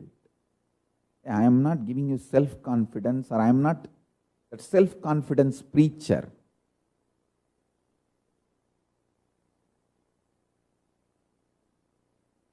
I only reveal truths. You may gain self-confidence from these truths, but I just reveal truths alone, because I love you. It is simple logic. I love you too much. When I see each one of you, I see you as a life in whom the real consciousness can be infused, or I see you as a consciousness in whom the life energy can be infused, and the life can really flower in you. Listen, if you had a good sleep and early morning, you wake up peacefully, how fresh you feel. That freshness is called Jagrat state. Like Jagrat, 1,000 times fresh is Turiya state. Like Turiya, billion times fresh, alive is Turiyatita state. And it is so easy to infuse the Turiyatita state into your consciousness, into your Jagrat state. It's as easy as giving Vibhuti to you.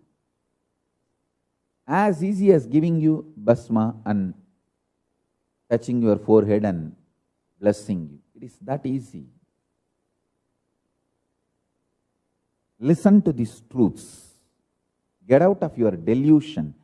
Your fears about tiredness, boredom, frustration, status quo. Why you live in a status quo life? Because you think, oh, nothing can be done. It is all like this only. I am beaten already. I am broken already. Some like a deluded mess. Listen carefully. This one truth, if you drill inside you, you can get out of many of your delusions.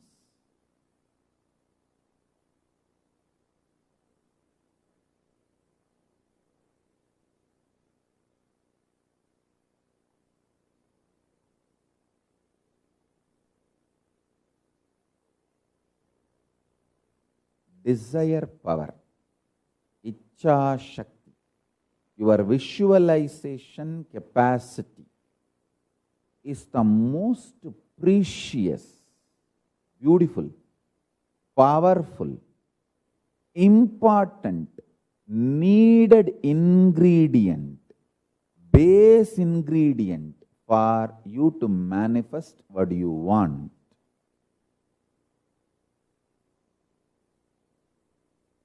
If you create the intense burning desire continuously, that is enough. That is capable enough to wake you up from your bed and push you to the gym, make you do the yoga, make you do your diet. Even if you fail 10 days, it will come back 11th day. Even if you die, you will take one more body, and your desire power is capable enough to manifest it.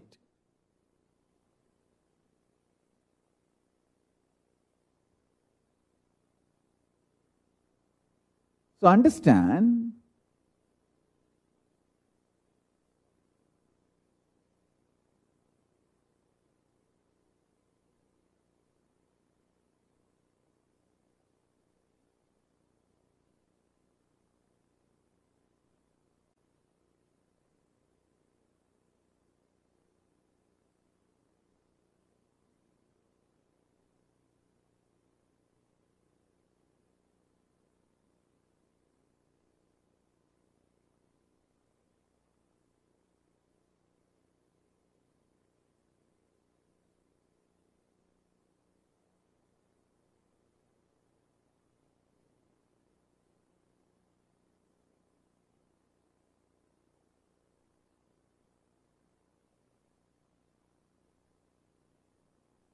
desire power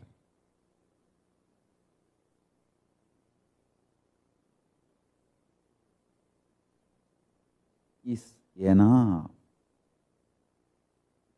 to manifest what you need. Listen, I am really sincerely interested in making you as conscious beings. That is why I go on hitting at exact point where you are caught. I'll define laziness. Listen.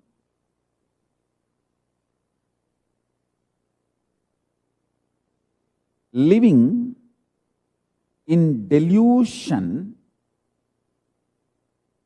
not knowing the easiness of life, is laziness. There is only two states for human beings, modern day human beings: realizing life is easiness and just manifesting what you want and living, or frustrated laziness, not having enough desire, Icha Shakti, is the source for laziness. And all the time beating yourself, saying you don't have enough energy to act, action, Kriya Shakti. Hey. You don't need Kriya Shakti. You need Kriya Shakti only to enjoy, celebrate, not for manifesting.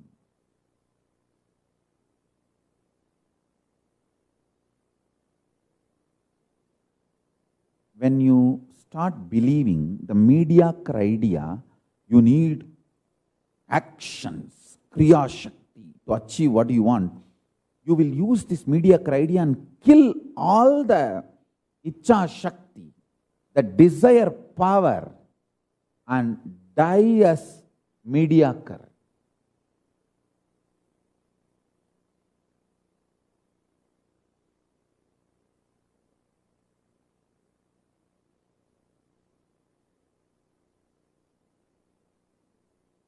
die as mediocre.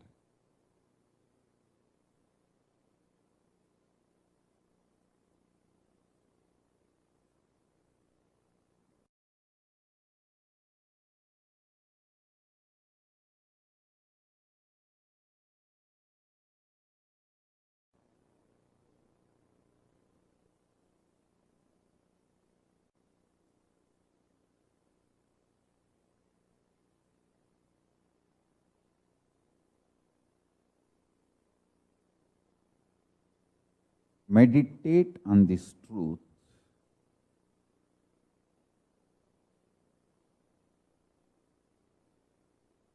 Whether you want to manifest health,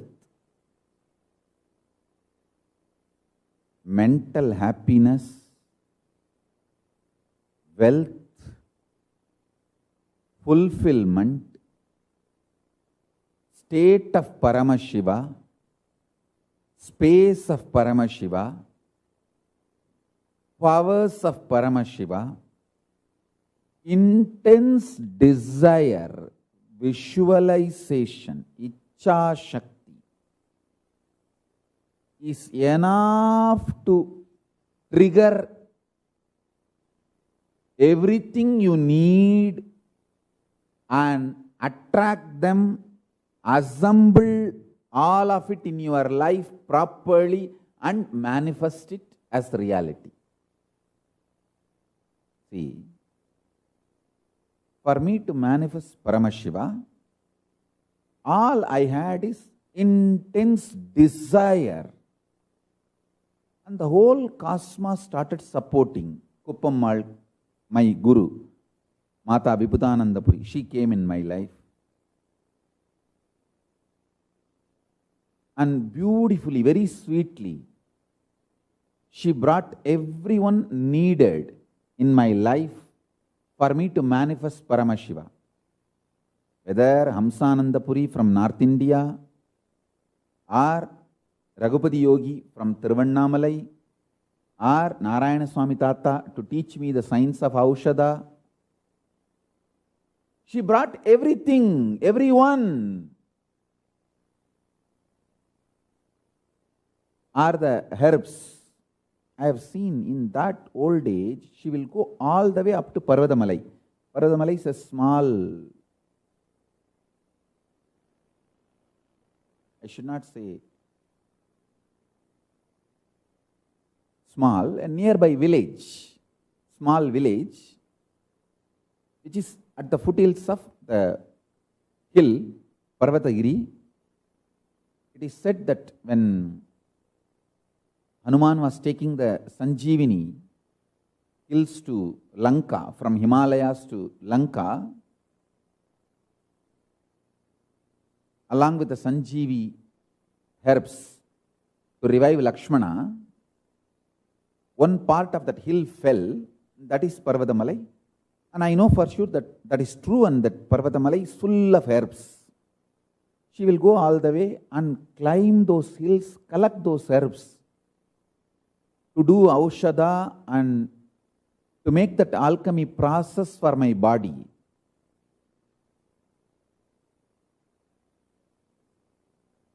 In Hindu tradition, Mani, Mantra, Aushadha. Through these three, you can achieve powers of Paramashiva. Shaktis can manifest in you.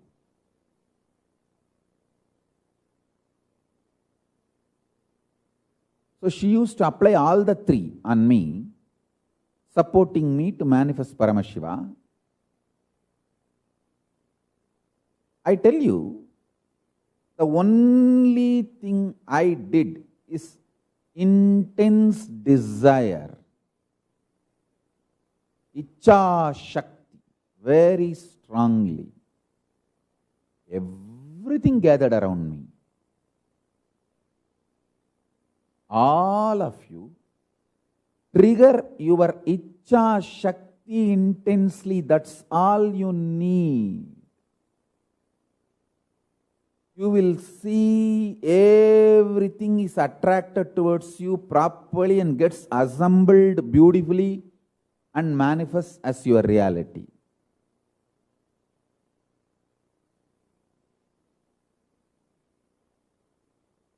You will simply manifest as reality.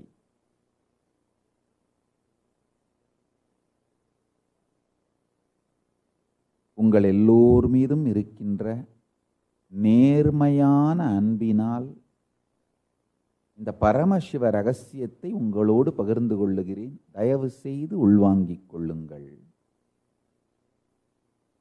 உங்கள் வாழ்க்கையிலே நீங்கள் அடைய விரும்புகின்ற உடல் நலமாகட்டும், மனநலமாகட்டும், பொருளாதார வளமாகட்டும், ஆன்ம ஞானமாகட்டும், இறைநிலையாகட்டும், மோட்சமாகட்டும்,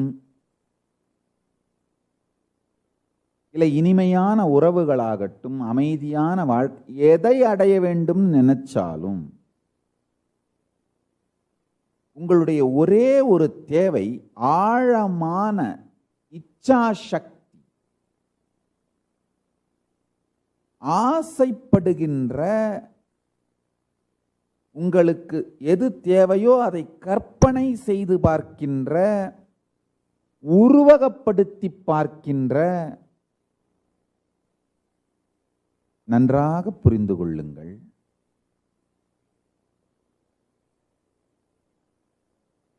தயவு செய்து ஆழ்ந்து உள்வாங்கி புரிந்து கொள்ளுங்கள்.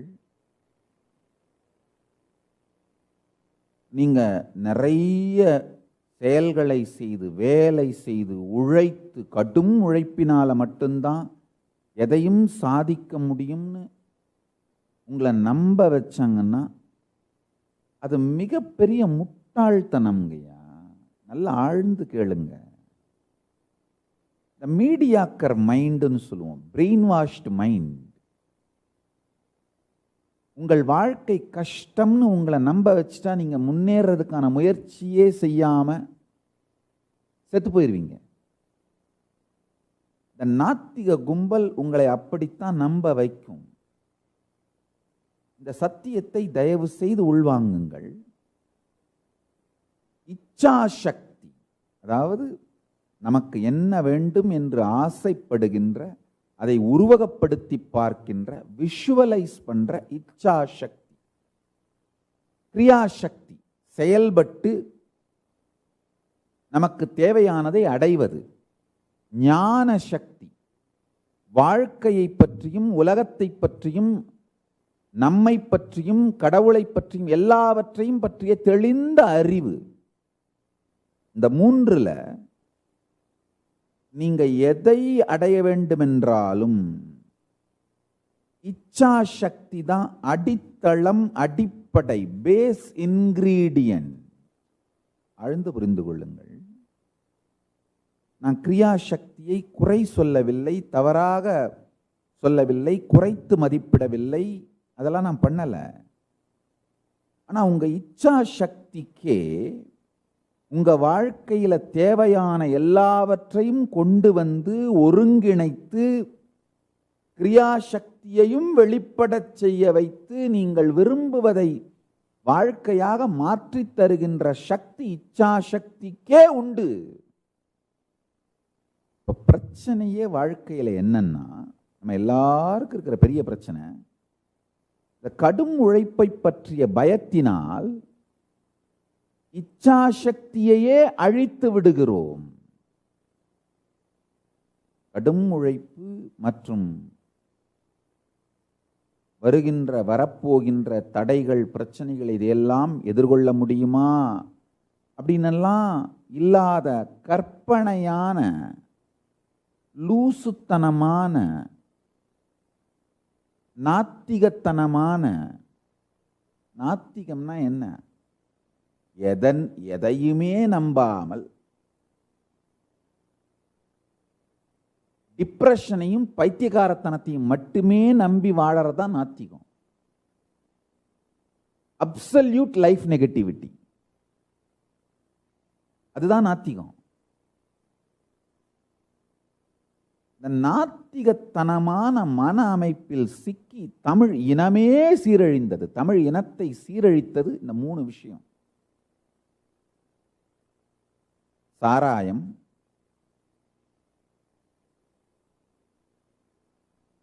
அளவுக்கு மீறிய காமமும் வன்முறையும், ஆபாசமும் வன்முறையும் சேர்ந்த என்டர்டெயின்மெண்ட் இண்டஸ்ட்ரி. என்டர்டெயின்மெண்ட் இண்டஸ்ட்ரி பாய்சனா மாறிடுச்சு. 3வது அப்சல்யூட் லைஃப் நெகட்டிவிட்டி லைஃப் பிரின்சிபிளா மாறிடுச்சு. வாழ்க்கை எதிர்ப்பே வாழ்க்கையின் தத்துவமா போயிருச்சு. இந்த 3 தான் தமிழ் இனத்தை நாசமாக்கியது. ஆழ்ந்து கேளுங்க. எல்லாமே கஷ்டம், எதுவுமே கஷ்டம், எதுவுமே சாத்தியமில்லை அப்படின்ற இந்த கிரியாசக்தி செயல்படுவதை பற்றி உங்களுக்குள்ளே விதைக்கப்படுகின்ற பயம் இச்சாசக்தியையே அறுத்து அழித்து நாசமாக்கி விடுகின்றது. முதல்ல இந்த கிரியாசக்தி செயல்படுவதை பற்றிய பயத்தை விடுங்கள். உங்கள் இச்சாசக்திக்கே நீங்கள் வாழ்க்கையிலே அடைய வேண்டிய அத்துணையையும் கொண்டு வந்து ஒருங்கிணைத்து ஒன்றாக்கி உங்கள் வாழ்க்கையை மலரச் செய்து அளிக்கின்ற சக்தி உண்டு. உங்கள் மீது எனக்கு இருக்கின்ற நேர்மையான அன்பினால் இந்த பிரபஞ்ச ரகசியத்தை உங்களுக்கு சொல்லுகின்றேன். உங்களால் நான் அடைவதற்கு ஒன்றுமே இல்லை. யாராலும் நான் அடைவதற்கு ஒன்றுமே இல்லை. உங்களால் எனக்கு ஒன்றை கொடுக்கவும் முடியாது, என்னிடமிருந்து ஒன்றை எடுக்கவும் முடியாது. உங்களால் எனக்கு ஆக வேண்டியது ஒன்று என்கின்ற ஆசையும் எனக்கில்லை. உங்களால் என்னை பயமுறுத்த முடியும் என்கின்ற பயமும் எனக்கில்லை. நீங்கள் ஓட்டு போட்டு நான் அதிபராகப் போவதும் இல்லை, அல்லது நீங்கள் ஓட்டு போடாவிட்டால் நான் ஓட்டாண்டியாக மாறப்போவதும் இல்லை. உங்களால் எதையும் கொடுக்கவும் முடியாது, என்னிடமிருந்து எதையும் எடுக்கவும் முடியாது. சர்வ சுதந்திரமாக உங்களிடமிருந்து சர்வ சுதந்திரமானவனாக இருப்பதனால் என்னுடைய நேர்மையான அன்போடு இந்த சத்தியத்தை உங்களுக்கு சொல்லுகிறேன், கேளுங்கள்.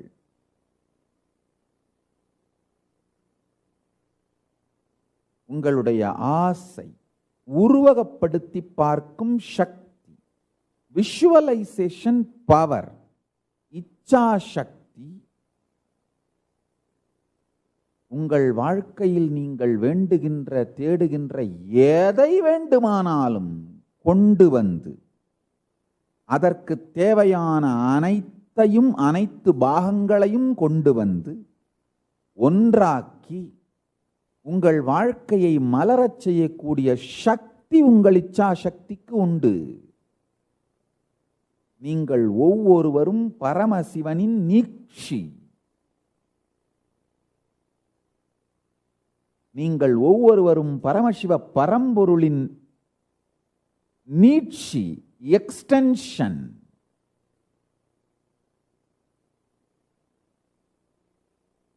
நீங்கள் ஒவ்வொருவரும் பரமசிவ பரம்பொருளின் உயிர் பிம்பம், living reflection, not just dead reflection, living reflection.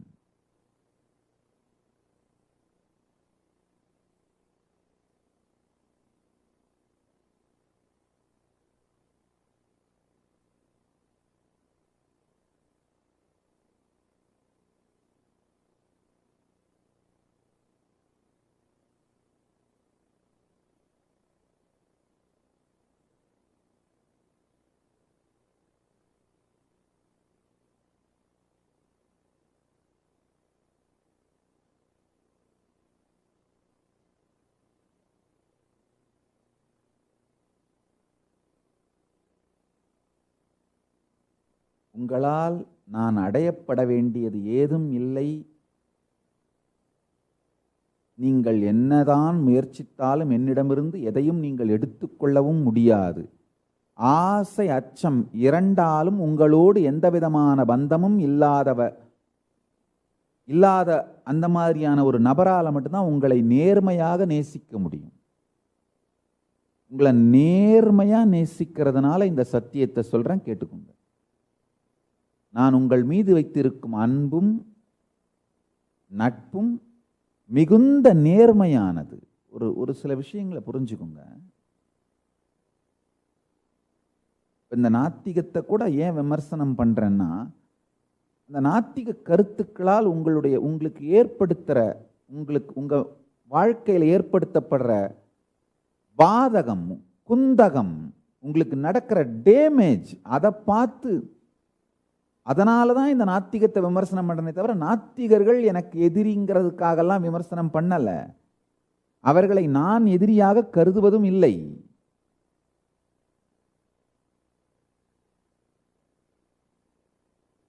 நாத்திகம் உங்களுடைய உயிருக்கும் உங்க கான்ஷியஸ்னஸுக்கும் எவ்வளவு பெரிய கொடுமைகளை செய்கிறதுங்கிறதுக்காகத்தான் அதை கூட விமர்சனம் பண்றேன். அது என்னுடைய ரியாக்ஷன், அவ்வளவுதானே தவிர அது என்னுடைய மெசேஜ் இல்லை. அந்த விமர்சனம் என்னுடைய மெசேஜ் கிடையாது. நல்லா புரிஞ்சுக்கோங்க. என்னுடைய ரியாக்ஷன் வேற, என்னுடைய மெசேஜ் வேற. என்னுடைய மெசேஜ் இதுதான், நல்லா புரிஞ்சுக்கோங்க.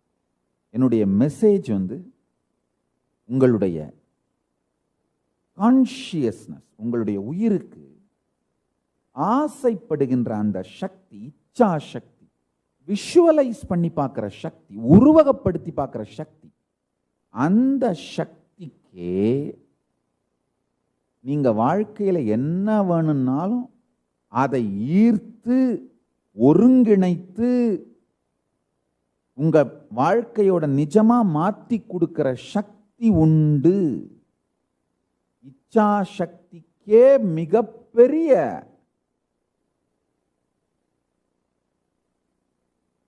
சக்தியும் உங்கள் வாழ்க்கையை மலர வைக்கும் சாத்தியமும் உண்டு. எங்கேயாவது ஒரு சில இடங்கள்ல நாத்திகத்தையோ இந்த திராவிஷ கும்பலையோ திட்டுறேன்னா அது ரியாக்ஷன், அது என்னுடைய மெசேஜ் கிடையாது. நல்லா புரிஞ்சுக்கோங்க. என் ரியாக்ஷன் வேற, என் மெசேஜ் வேற. ரெண்டையும் பிரிச்சு பார்த்துக்கோங்க. என் மெசேஜ் இதுதான். இந்த நாத்திக கருத்துங்களால, இந்த திராவிஷ கும்பலோட விஷ கருத்துங்களால நீங்க பாதிக்கப்படுறீங்கன்றதுனால ஒரு ரியாக்ஷன் கொடுக்குறேன். அந்த கருத்துக்களை, அந்த விஷத்தை அருந்தி உங்கள் வாழ்க்கையை அழிச்சிக்காதீங்கன்னு. ஆனால் அந்த ரியாக்ஷனே என் லைஃப் கிடையாது. இது நான் எல்லாருக்கும் சொல்றேன்.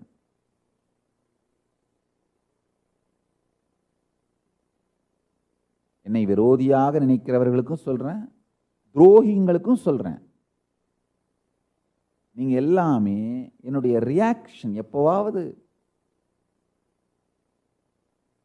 கருத்து ரீதியாக நீங்கள் மாறுபட்டு போகும் பொழுது என்னுடைய ரியாக்ஷனை, என்னுடைய மெசேஜ், என்னுடைய லைஃப்னு நீங்களாவே மிஸ் அண்டர்ஸ்டாண்ட் பண்ணிக்கிற டெல்யூஷனால உங்க லைஃப்பை நாசமாக்கிக்கிட்டு துரோகிகளா மாறி போனீங்க, விரோதிகளா மாறி போனீங்க. அவ்வளவுதானே தவிர அது என்னுடைய மெசேஜ் கிடையாது. என்னுடைய மெசேஜ் ஜீவன் முக்தியும் ஜீவன் முக்த விஞ்ஞானத்தை நீங்கள் வாழ்வதும் உயிர்ப்பு தன்மையை உங்கள் உயிருக்குள் மலரச் செய்வதும் தான். இந்த உயிர்ப்பு தன்மை உங்க உயிருக்குள்ள உறைஞ்சு போயிருக்கு. அதை உறைந்து போயிருக்கிற நிலையிலிருந்து மலர்ந்த நிலைக்கு கொண்டு வந்து உயிர்ப்பிப்பது தான் என்னுடைய வாழ்க்கையின் நோக்கம். உங்களை ஒரு நல்ல மனிதனா மாத்துறது அப்படிங்கிறது மட்டும் என்னுடைய நோக்கம் இல்லை. உயர்ந்த மனிதனா மாத்துறது. இந்த உயர்நிலைக்கு போகும்பொழுது தானாவே நல்ல மனிதனா மாறிப்பீங்க. கான்ஷியஸா உயர்ந்த நிலைக்கு உங்களை கொண்டு செல்வது மட்டும்தான் என்னுடைய விருப்பம், என்னுடைய நோக்கம். அதுதான் என்னுடைய மெசேஜ். சில நேரத்தில் என்னுடைய சங்கத்தை பாதிக்கிற மாதிரி செயல்களை செஞ்சீங்கன்னா எங்களை டிஃபெண்ட் பண்ணிப்பேன். அது என் ரியாக்ஷன். உதாரணத்துக்கு ஞானசம்பந்த பெருமான் பையவே சென்று பாண்டியர்க்கு ஆகவே நெருப்பை திருப்பி அனுப்பிட்டாரு. மதுரை ஆதீனத்திலே எம்பெருமான் தங்கி இருக்கிறார். ஞானசம்பந்த பெருமான். சில சூழ்ச்சிக்காரர்கள் ஆதீனத்துக்கு தீ வைத்து விடுகிறார்கள். பெருமான் இருந்த அறையை வெளிப்புறமாக பூட்டிவிட்டு உள்ளே தீயிட்டு விடுகிறார்கள். நெருப்பின் வடிவமே பரம்பொருள், பரமசிவ பரம்பொருள், பரமசிவ பரம்பொருளின் நேரடியான அவதாரம் ஞானசம்பந்த பெருமான். அவரை நெருப்பு என்ன பண்ணும்? நாமெல்லாம் அக்னியை வலம் வருவோம். அன்று அக்னி ஞானசம்பந்த பெருமானை வலம் வந்து வணங்கினான்.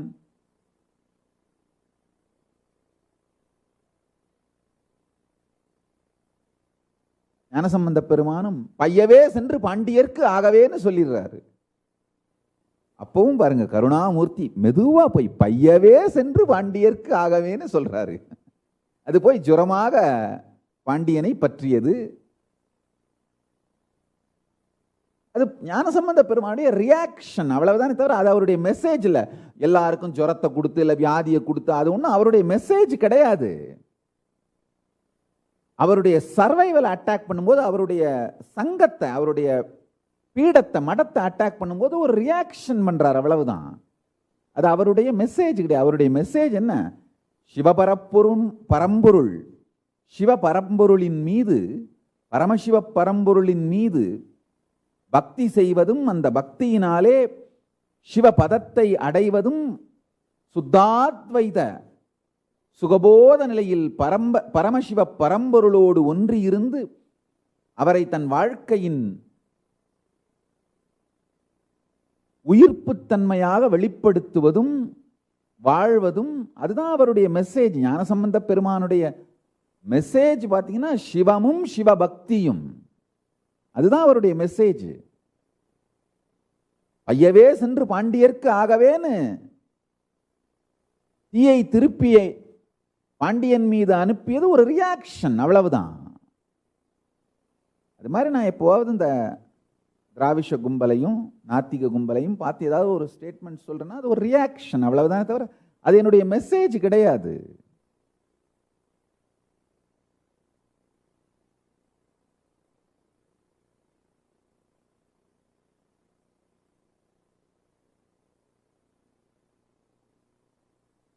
இந்த விரோதிகள் கும்பலும் சரி, துரோகிகள் கும்பலும் சரி, என்னுடைய ரியாக்ஷனை என்னுடைய லைஃப்னு நினச்சி டெல்யூஷன் ஆகி பயந்து மிரண்டு அல்லது இந்த டெல்யூஷனில் கலங்கித்தான்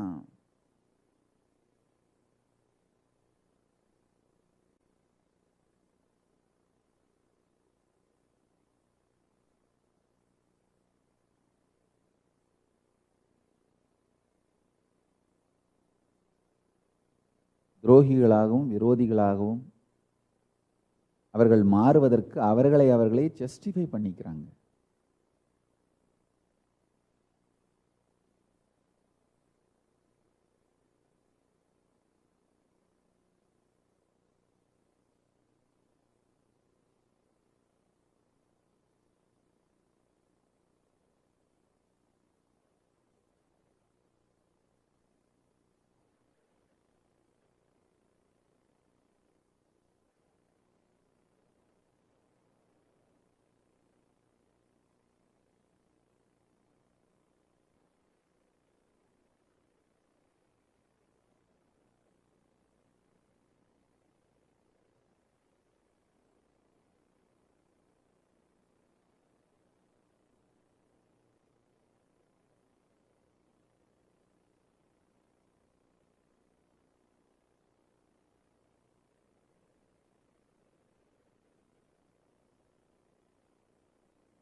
இந்த ஒரு சத்தியத்தை மட்டும் ஆழ்ந்து தியானியுங்கள்.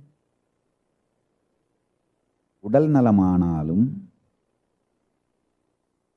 உங்க வாழ்க்கையில எது வேண்டுமென்றாலும் ஆசைப்படுகின்ற, இச்சைப்படுகின்ற, அதை விஷுவலைஸ் பண்ணி பார்க்குற அந்த சக்தியே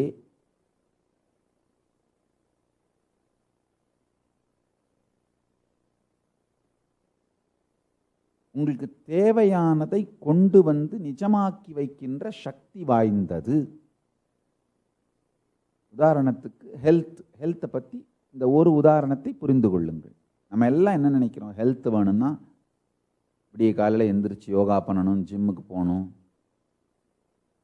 டயட்டில் இருக்கணும், எந்த விதமான கெட்ட பழக்கமும் இருக்கக்கூடாது, ஒழுங்காக சாப்பிடணும், தூங்கணும், அப்போ தான் ஹெல்த் வரும். இவ்வளோத்தை செஞ்சு அப்புறம் தான் ஹெல்த் வரும். இவ்வளோத்தை எங்கப்பா செய்கிறது விடப்பான்னு ஃப்ரஸ்ட்ரேட் ஆகி விட்டுடுறோம்.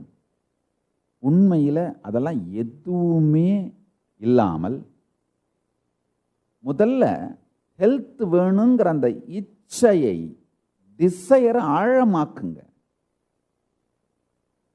உங்களுடைய செயல்பாடுகளின் தேவை, கடின உழைப்போட தேவை, இதை பற்றிய பயத்தையே யோசிச்சிங்கன்னா அந்த பயத்தாலேயே ஆசையை அழிச்சிருவீங்க. ஹெல்த் வேணுன்ற ஆசையே அழிச்சு கிவ் அப் பண்ணி ஃப்ரஸ்ட்ரேஷனில் போய் நாத்திகராயிருவீங்க.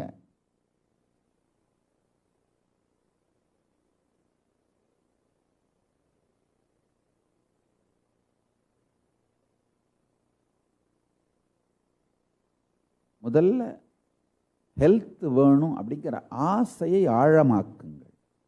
ஹெல்தியா, யங்கா, வெல் பில்ட்டா, அழகா, எனர்ஜெட்டிக்கா, இளமையான ஒரு உடம்போடு இருந்தால் வாழ்க்கை எவ்வளோ இனிமையாக இருக்குன்ற அந்த ஆசையை ஆழமாக்குங்கள்.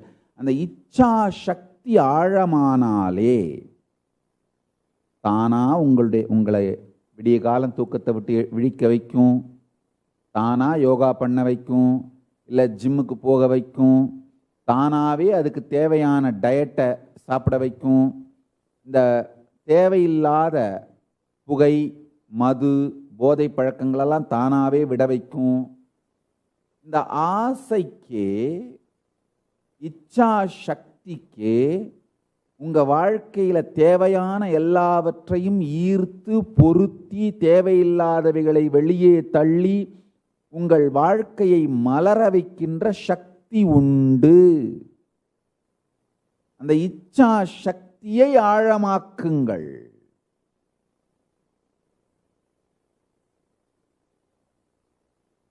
இச்சா சக்தியை ஆழமாக்கினீங்கன்னாலே லைஃப் பாசிட்டிவாக மாற ஆரம்பிச்சிருவீங்க.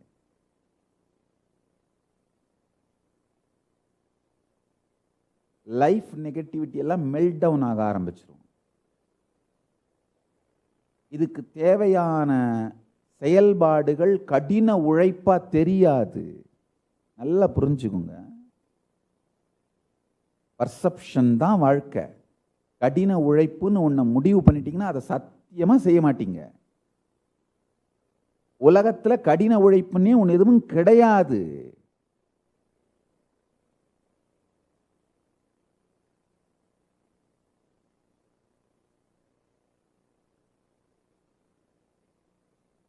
இந்த பிரபஞ்ச ரகசியத்தை, பரம ரகசியத்தை புரிந்து கொள்ளுங்கள். இச்சாசக்திக்கே நீங்கள் நினைத்தவற்றை ஈர்த்து, ஒருங்கிணைத்து, உயிர்ப்பித்து உங்கள் வாழ்க்கையாக மாற்றும் சக்தி உண்டு.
with this, I bless you all. Let's all radiate with integrity, authenticity, responsibility, enriching, causing, living Shuddhatvaita Saivam, the state, space, powers, being, superconsciousness, and Kailasa of Paramashiva. Paramashivoham. Om Nithyananda Paramashivoham. The eternal bliss, Nithyananda. Thank you. Be blissful.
Mahasanidhanam, His Divine Holiness, Bhagavan Nithyananda Paramashivam. Let's start with the Sadguru Vandanam.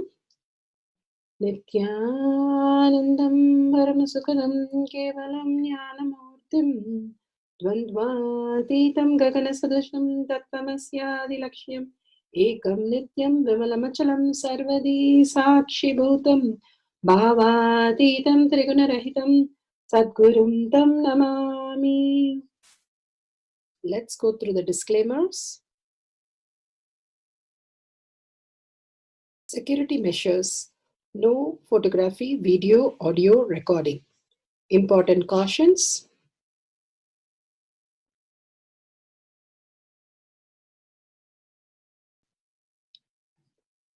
Please be aware of the important cautions.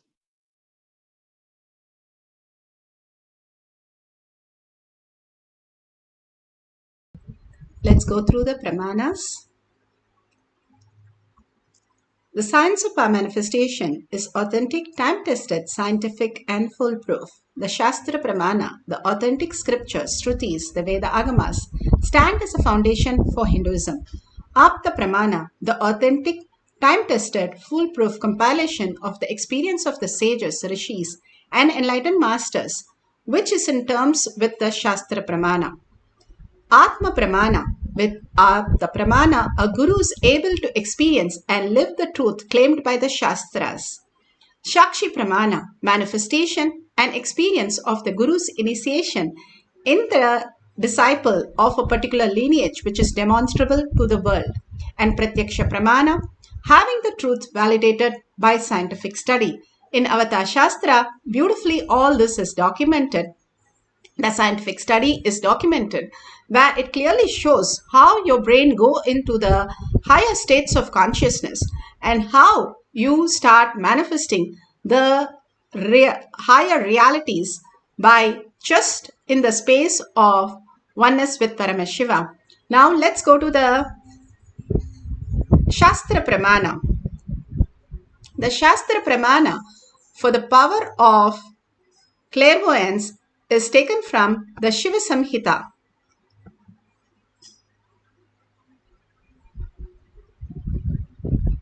Shiva Samhita 5.8384 Panchama Patla by Ishvara.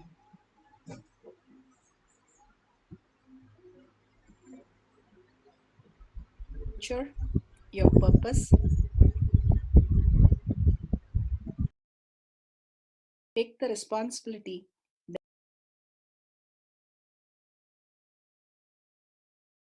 Purpose and great happening can be part of your life.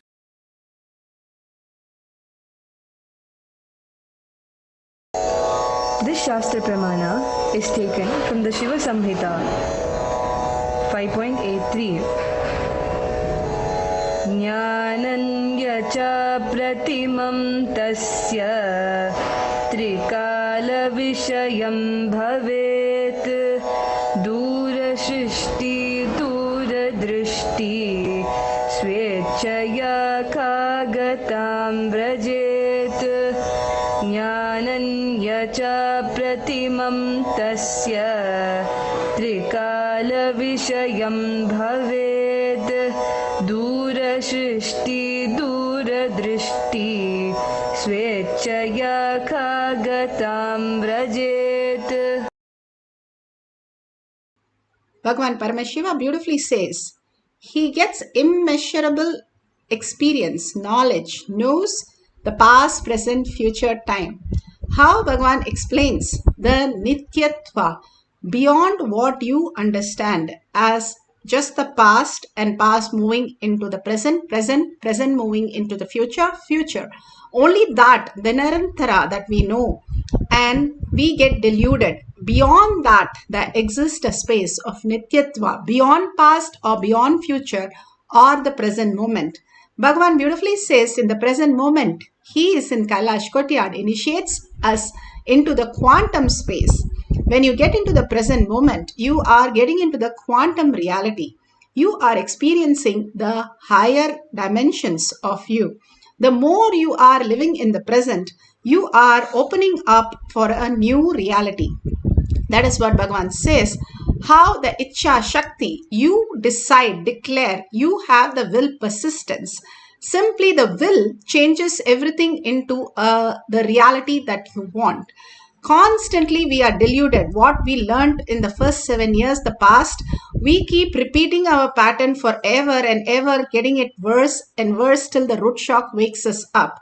Instead, we start experiencing the Nityatva, the beautiful Ichcha Shakti that we have, declaring what we want as reality. Bhagavan clearly says that Kriya Shakti, if you are only worried about the Kriya Shakti, what we need to do, we forget first what we are. The context is set. Then what we do hard work, it becomes phenomenal reality. But forgetting the context and only manifesting what we want in the physical reality only as a materialistic life, we will be only grabbing and creating confusion, becoming cunning, becoming hypocrite, and finally destroying ourselves and get into the disease and death. The more we are able to have the Ichcha Shakti, ready to reinvent yourself as who you are as Paramashiva in parallel universe, declaring yourself, seeing yourself as Paramashiva. Para means the ultimate. Shiva means auspicious abundance. Again and again, when you declare yourself as Paramashiva, the Ichcha Shakti, as the ultimate being, or even Bhagavan says, even as simple as what you understand as health, and declaring yourself to be healthy, to be the space of how you want to exist again and again, and not going by anything else, will transform everything else to the way you want it. And that is what here it says, going beyond past, present, future, you will be able to have the Dura Drishti and Dura Shrishti. That is, Bhagavan says, if you multiply 7 times your height and measure that, from that distance, if you're able to use any of your senses, your sight, your touch, your smell, your taste, anything, from that distance, you have mastered beyond the senses. And you can experience beyond what you understand as just the physical matter of senses to the higher reality of consciousness, experiencing consciousness as projected as your senses. We are constantly in the energy and frequency. We come down to the materialistic world to celebrate and enjoy. That is what here beautifully it says. You will have the ability to speak on any subject and omniscience. You become omniscience, you become self-effulgent, you become sarvanyatva. Just by holding that space that you are Nityatva, you are Paramashiva, which is mapped into this physical reality as what you understand as this physical matter. That is your life. Bhagavan says, if you go the other way around, I am the physical matter and I want to achieve something, then you are stuck with the impossibilities. But when you go with the Nityatva, Icha, Shakti, declaring who you are as Paramashiva, the ultimate, and then you start seeing yourself as ultimate in everything, whether you're drinking a cup of coffee or you're playing something important in your office, any role that you're playing, everything becomes the Nityatva from the context of consciousness. As Icha Shakti, Paramashiva will manifest through me whatever needs to happen as ultimate. That is why Arjuna won every war that he fought, not even lost one war, because he knew Krishna is always with him and he would simply manifest Krishna as his reality in everything that he does. Bhagavan beautifully says how to manifest the power of finding the missing object in a next level. Krishna, he was playing with his calves, cows and friends. When Brahma decided to take away everything, suddenly Krishna saw, oh, nothing is there. And he sees through his third eye and sees, oh, Brahma has taken everything. Okay, now what is there?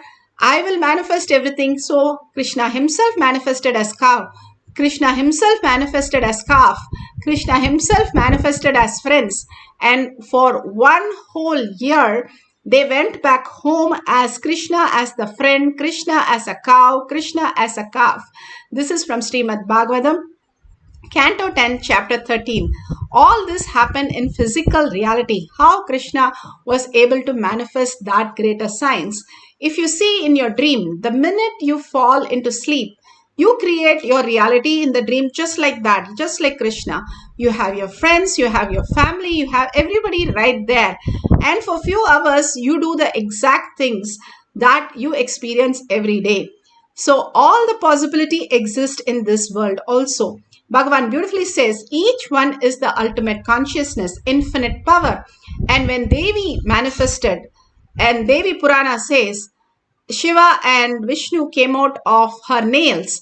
And Shiva Purana says they are the Dwarabalaka, Devi and Vishnu. And Vishnu Purana says they are part of their seva. So the Shiva and Devi, all this, they declare their supremacy is perfectly fine because they are ultimate. That is the whole science of how you exist. You are infinite, you are ultimate. And more you experience your ultimate, you will fall into that collective integrity, creating the collective consciousness, manifesting the greater Icha Shakti. Bhagavan Paramashiva beautifully says how his Guru created all that she needs to train Bhagavan into the ultimate consciousness. Major impediments. Some of the major things are already clicked with them. From me once for all. If she gives me Rajeshwari mantra today, I just know in next 48 hours, I will have darshan of Rajeshwari and I have to go back and report to her. If she gives me Varahi mantra, I just know In next 48 hours, I'll have Varahi Darshan and go back and report to her. If she gives me the Tidinitya Devi's mantra, I just know I'll have to go and sit and practice it, and I'll have darshan of that, and I have to go back and report to her. That idea, it may work out for me, it may not work out for me, the impossibility whether it is going to happen it for me or not, that she broke. See, when that is taken away, so much of excitement and joy, that very excitement makes the whole path very short. Path is long only when you create hurdles by the self, by yourself. Path is always short when you create only excitement. Only when you produce excitement, path is always short. Understand? Out of the food you ate, if you produce only energy, life is always exciting. But if you start producing gas, life is always tiring. The same thing. Out of your thought current, if you produce only energy, excitement, sadhana is always great, exciting, enjoying, beautiful.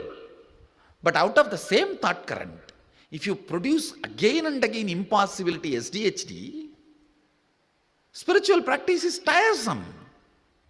Who knows what is happening? Who knows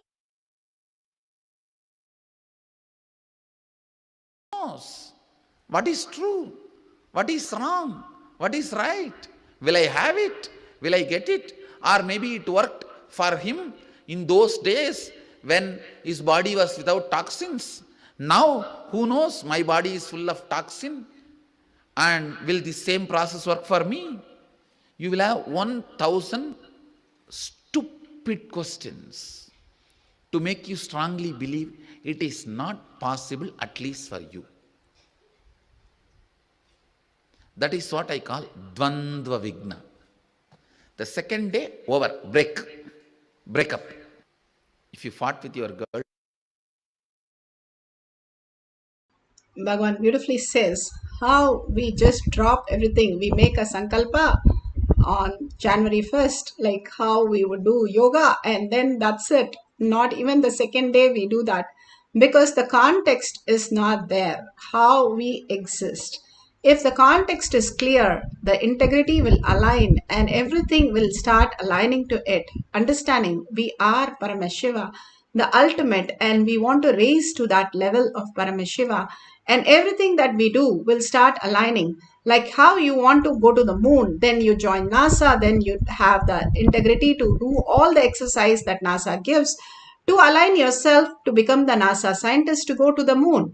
Same way, when you want to manifest the huge auspiciousness, abundance in your life, when you declare that and you want to manifest that as your reality, you align to everything that Paramashiva is giving us, whether it is food, whether it is the way you exist, the lifestyle, the Yoga Pada, the Kriya Pada, the Jnana Pada. Manifesting that as your life, it becomes so easy and auspicious. Bhagavan Paramashiva beautifully gives us the Shakshi Pramana, where the Balasans went to the Gujarat schools, where they demonstrated the power of reading something at a 50 feet distance.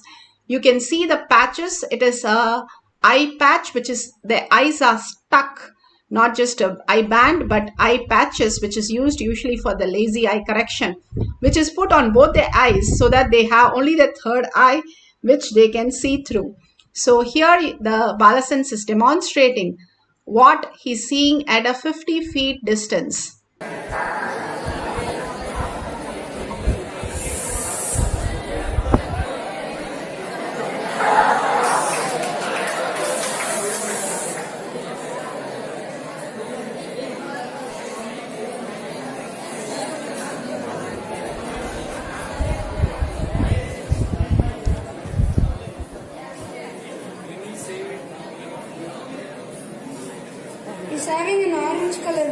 his hand with there's like a black line on top.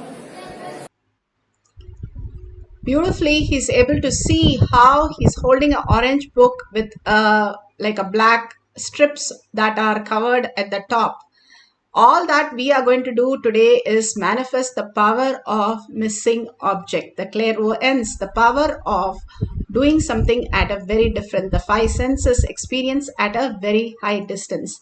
You can either scan for your partner and ask them if there's an object that they have kept it in a particular place where you can scan and find out, or they're missing things like many of the balasans find the charger, the cell phone charger, or the cell phone itself many times for many participants who come to Adinam and lose it. And so beautiful, this is a very common practice like that. Once what happened was when Sundareshan Maharaj was in Kumbh Mela, he was scanning for one of the participants. She is a doctor from Dr. Pranjal from Mumbai. And not only he manifested the gold jewelry that she lost during her shifting the house, and she was like, don't know where she left it, and she was searching for her wedding jewelries. And not only he saw where the jewelry, he materialized one more gold chain for her. And to the greatest surprise, she confirmed that there was a one extra gold chain which was not part of her jewelry, which got materialized as part of the whole scanning. So understand the possibility that you have. You can either scan somebody's house for something, or you can scan a location for a gold mine or a mine in a different place, a diamond mine, and you can mark that and you can verify that in the Google if you don't have a partner. So all we are going to do is find the object that we are looking for, becoming the cosmic body that we understand. We are ocean, not just the wave. We can reach out to any part because all the oceans are connected. We can simply see any part that we want.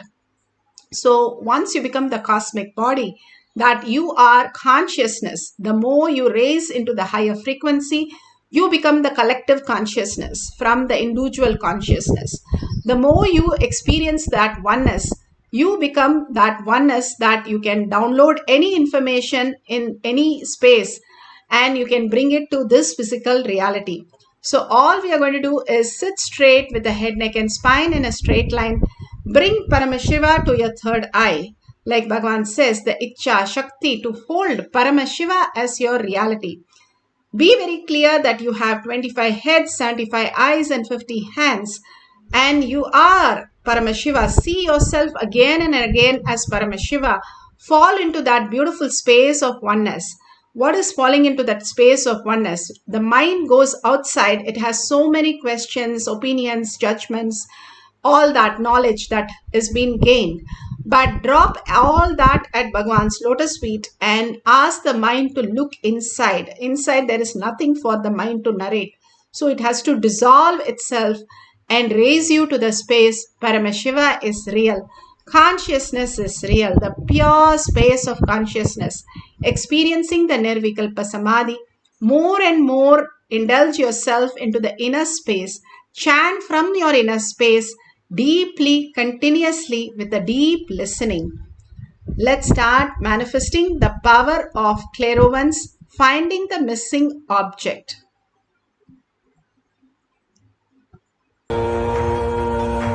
Nithyananda Paramashivoham. Om Nithyananda Paramashivoham. Om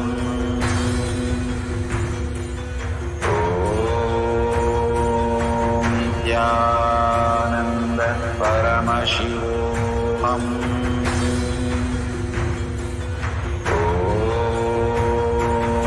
Nithyananda Paramashivoham. Om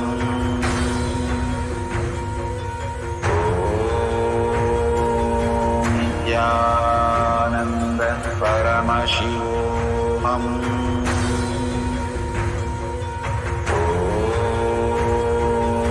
Nithyananda Paramashivoham.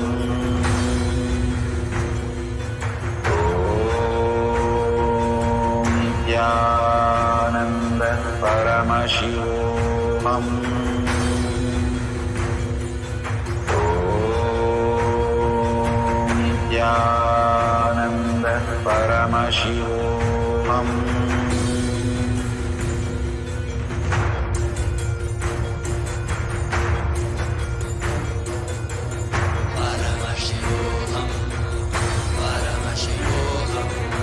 Let Paramashiva's third eye manifest in all our third eyes. Let the Amrita pour, let the Vanni open up, manifest in all of us.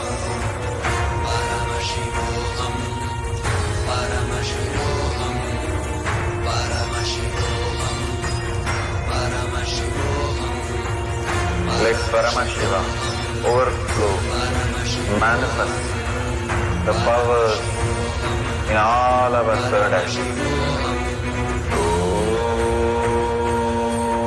Om Nithyananda Paramashivoham. Om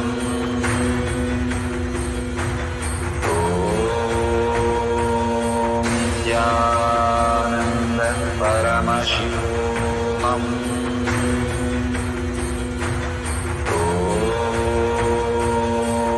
Nithyananda Paramashivoham. Om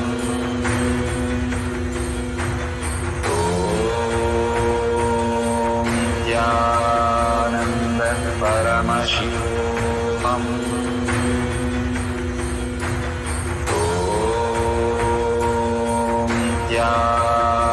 Nithyananda Paramashivoham. Om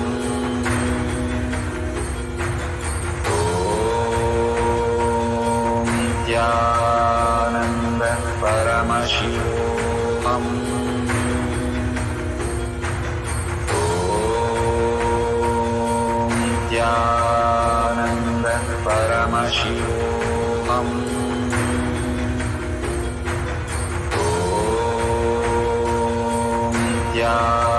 Nithyananda Paramashivoham.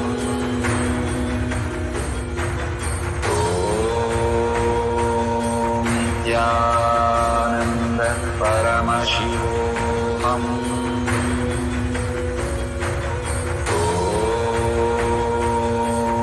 Nithyananda Paramashivoham. Om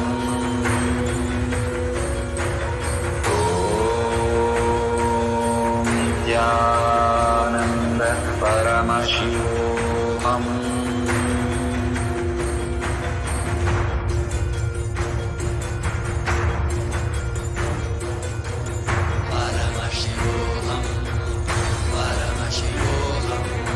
Let Paramashiva's third eye manifest in all our third eyes. Let the Amrita pour, let the Vanni open up, manifest in all of us.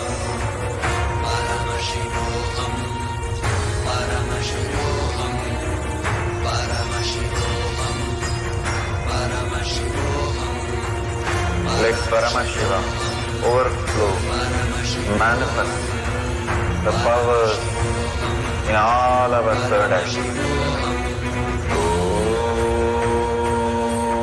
Om Nithyananda Paramashivoham. Om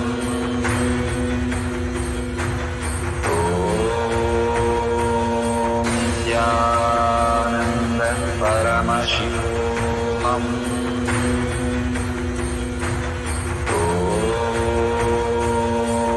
Nithyananda Paramashivoham. Om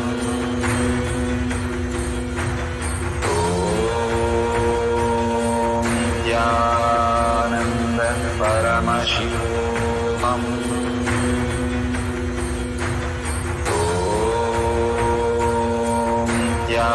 Nithyananda Paramashivoham.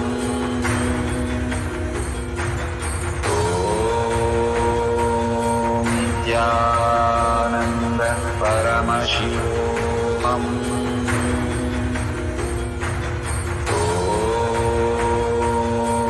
Nithyananda Paramashivoham. Om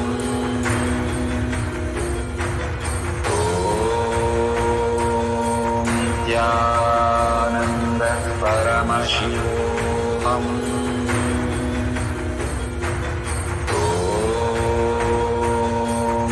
Nithyananda Paramashivoham. Om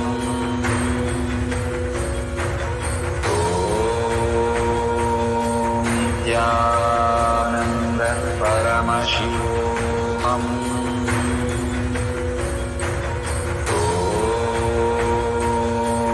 Nithyananda Paramashivoham.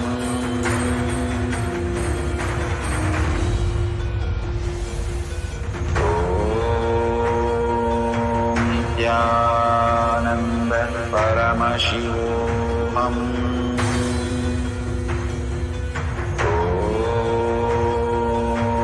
Nithyananda Paramashivoham. Om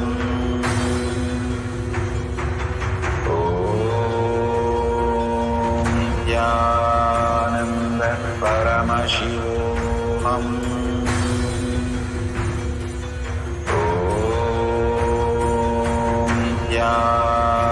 Nithyananda Paramashivoham. Om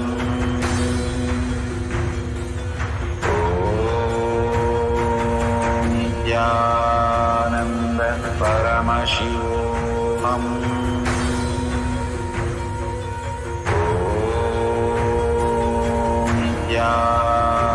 Nithyananda Paramashivoham.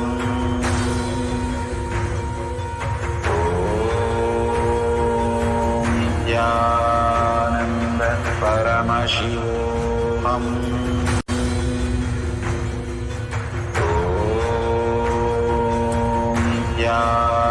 Nithyananda Paramashivoham. Om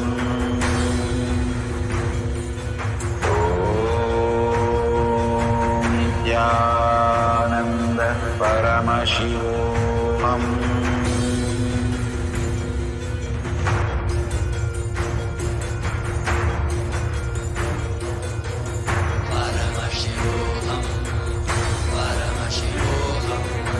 Let Paramashiva's third eye manifest in all our third eyes.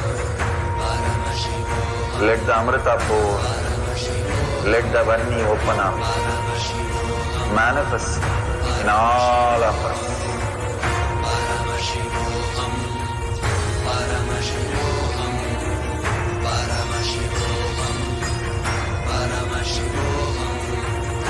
Let Paramashiva overflow, manifest the powers in all our third eyes. Om Nithyananda Paramashivoham. Om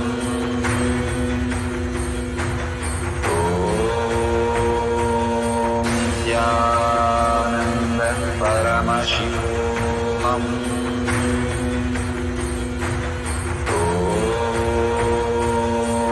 Nithyananda Paramashivoham.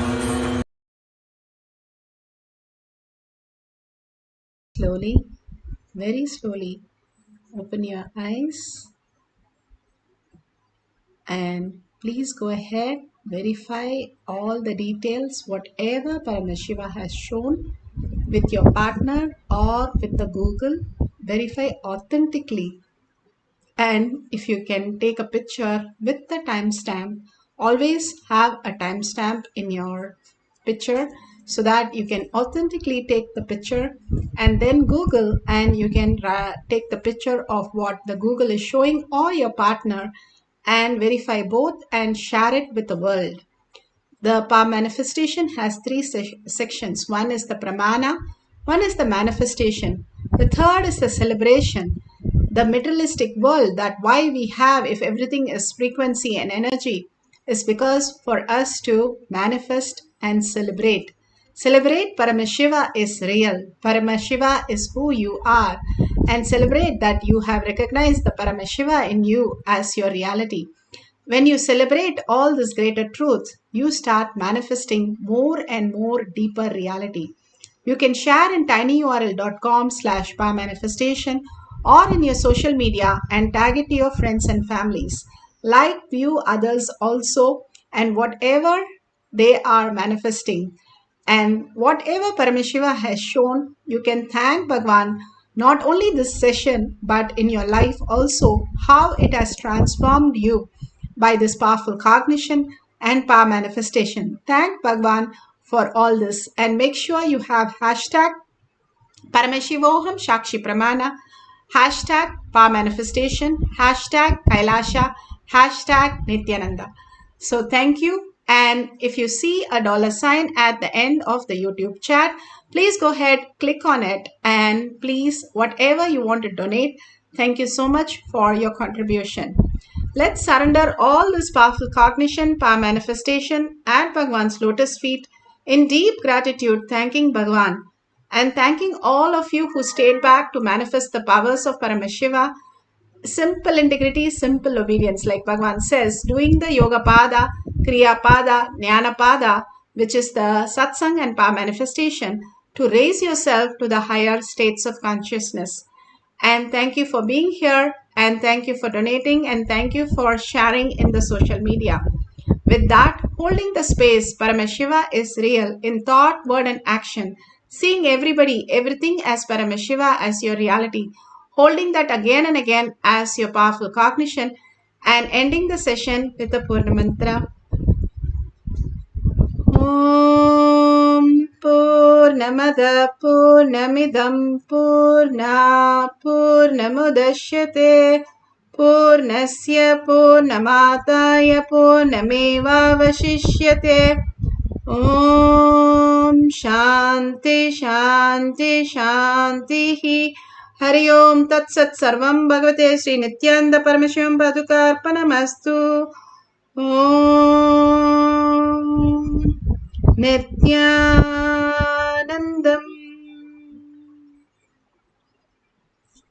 Thank you so much, and see you after the next satsang or darshan in Kailash Courtyard Manifesting Power session for more powers. Thank you, Nithyananda.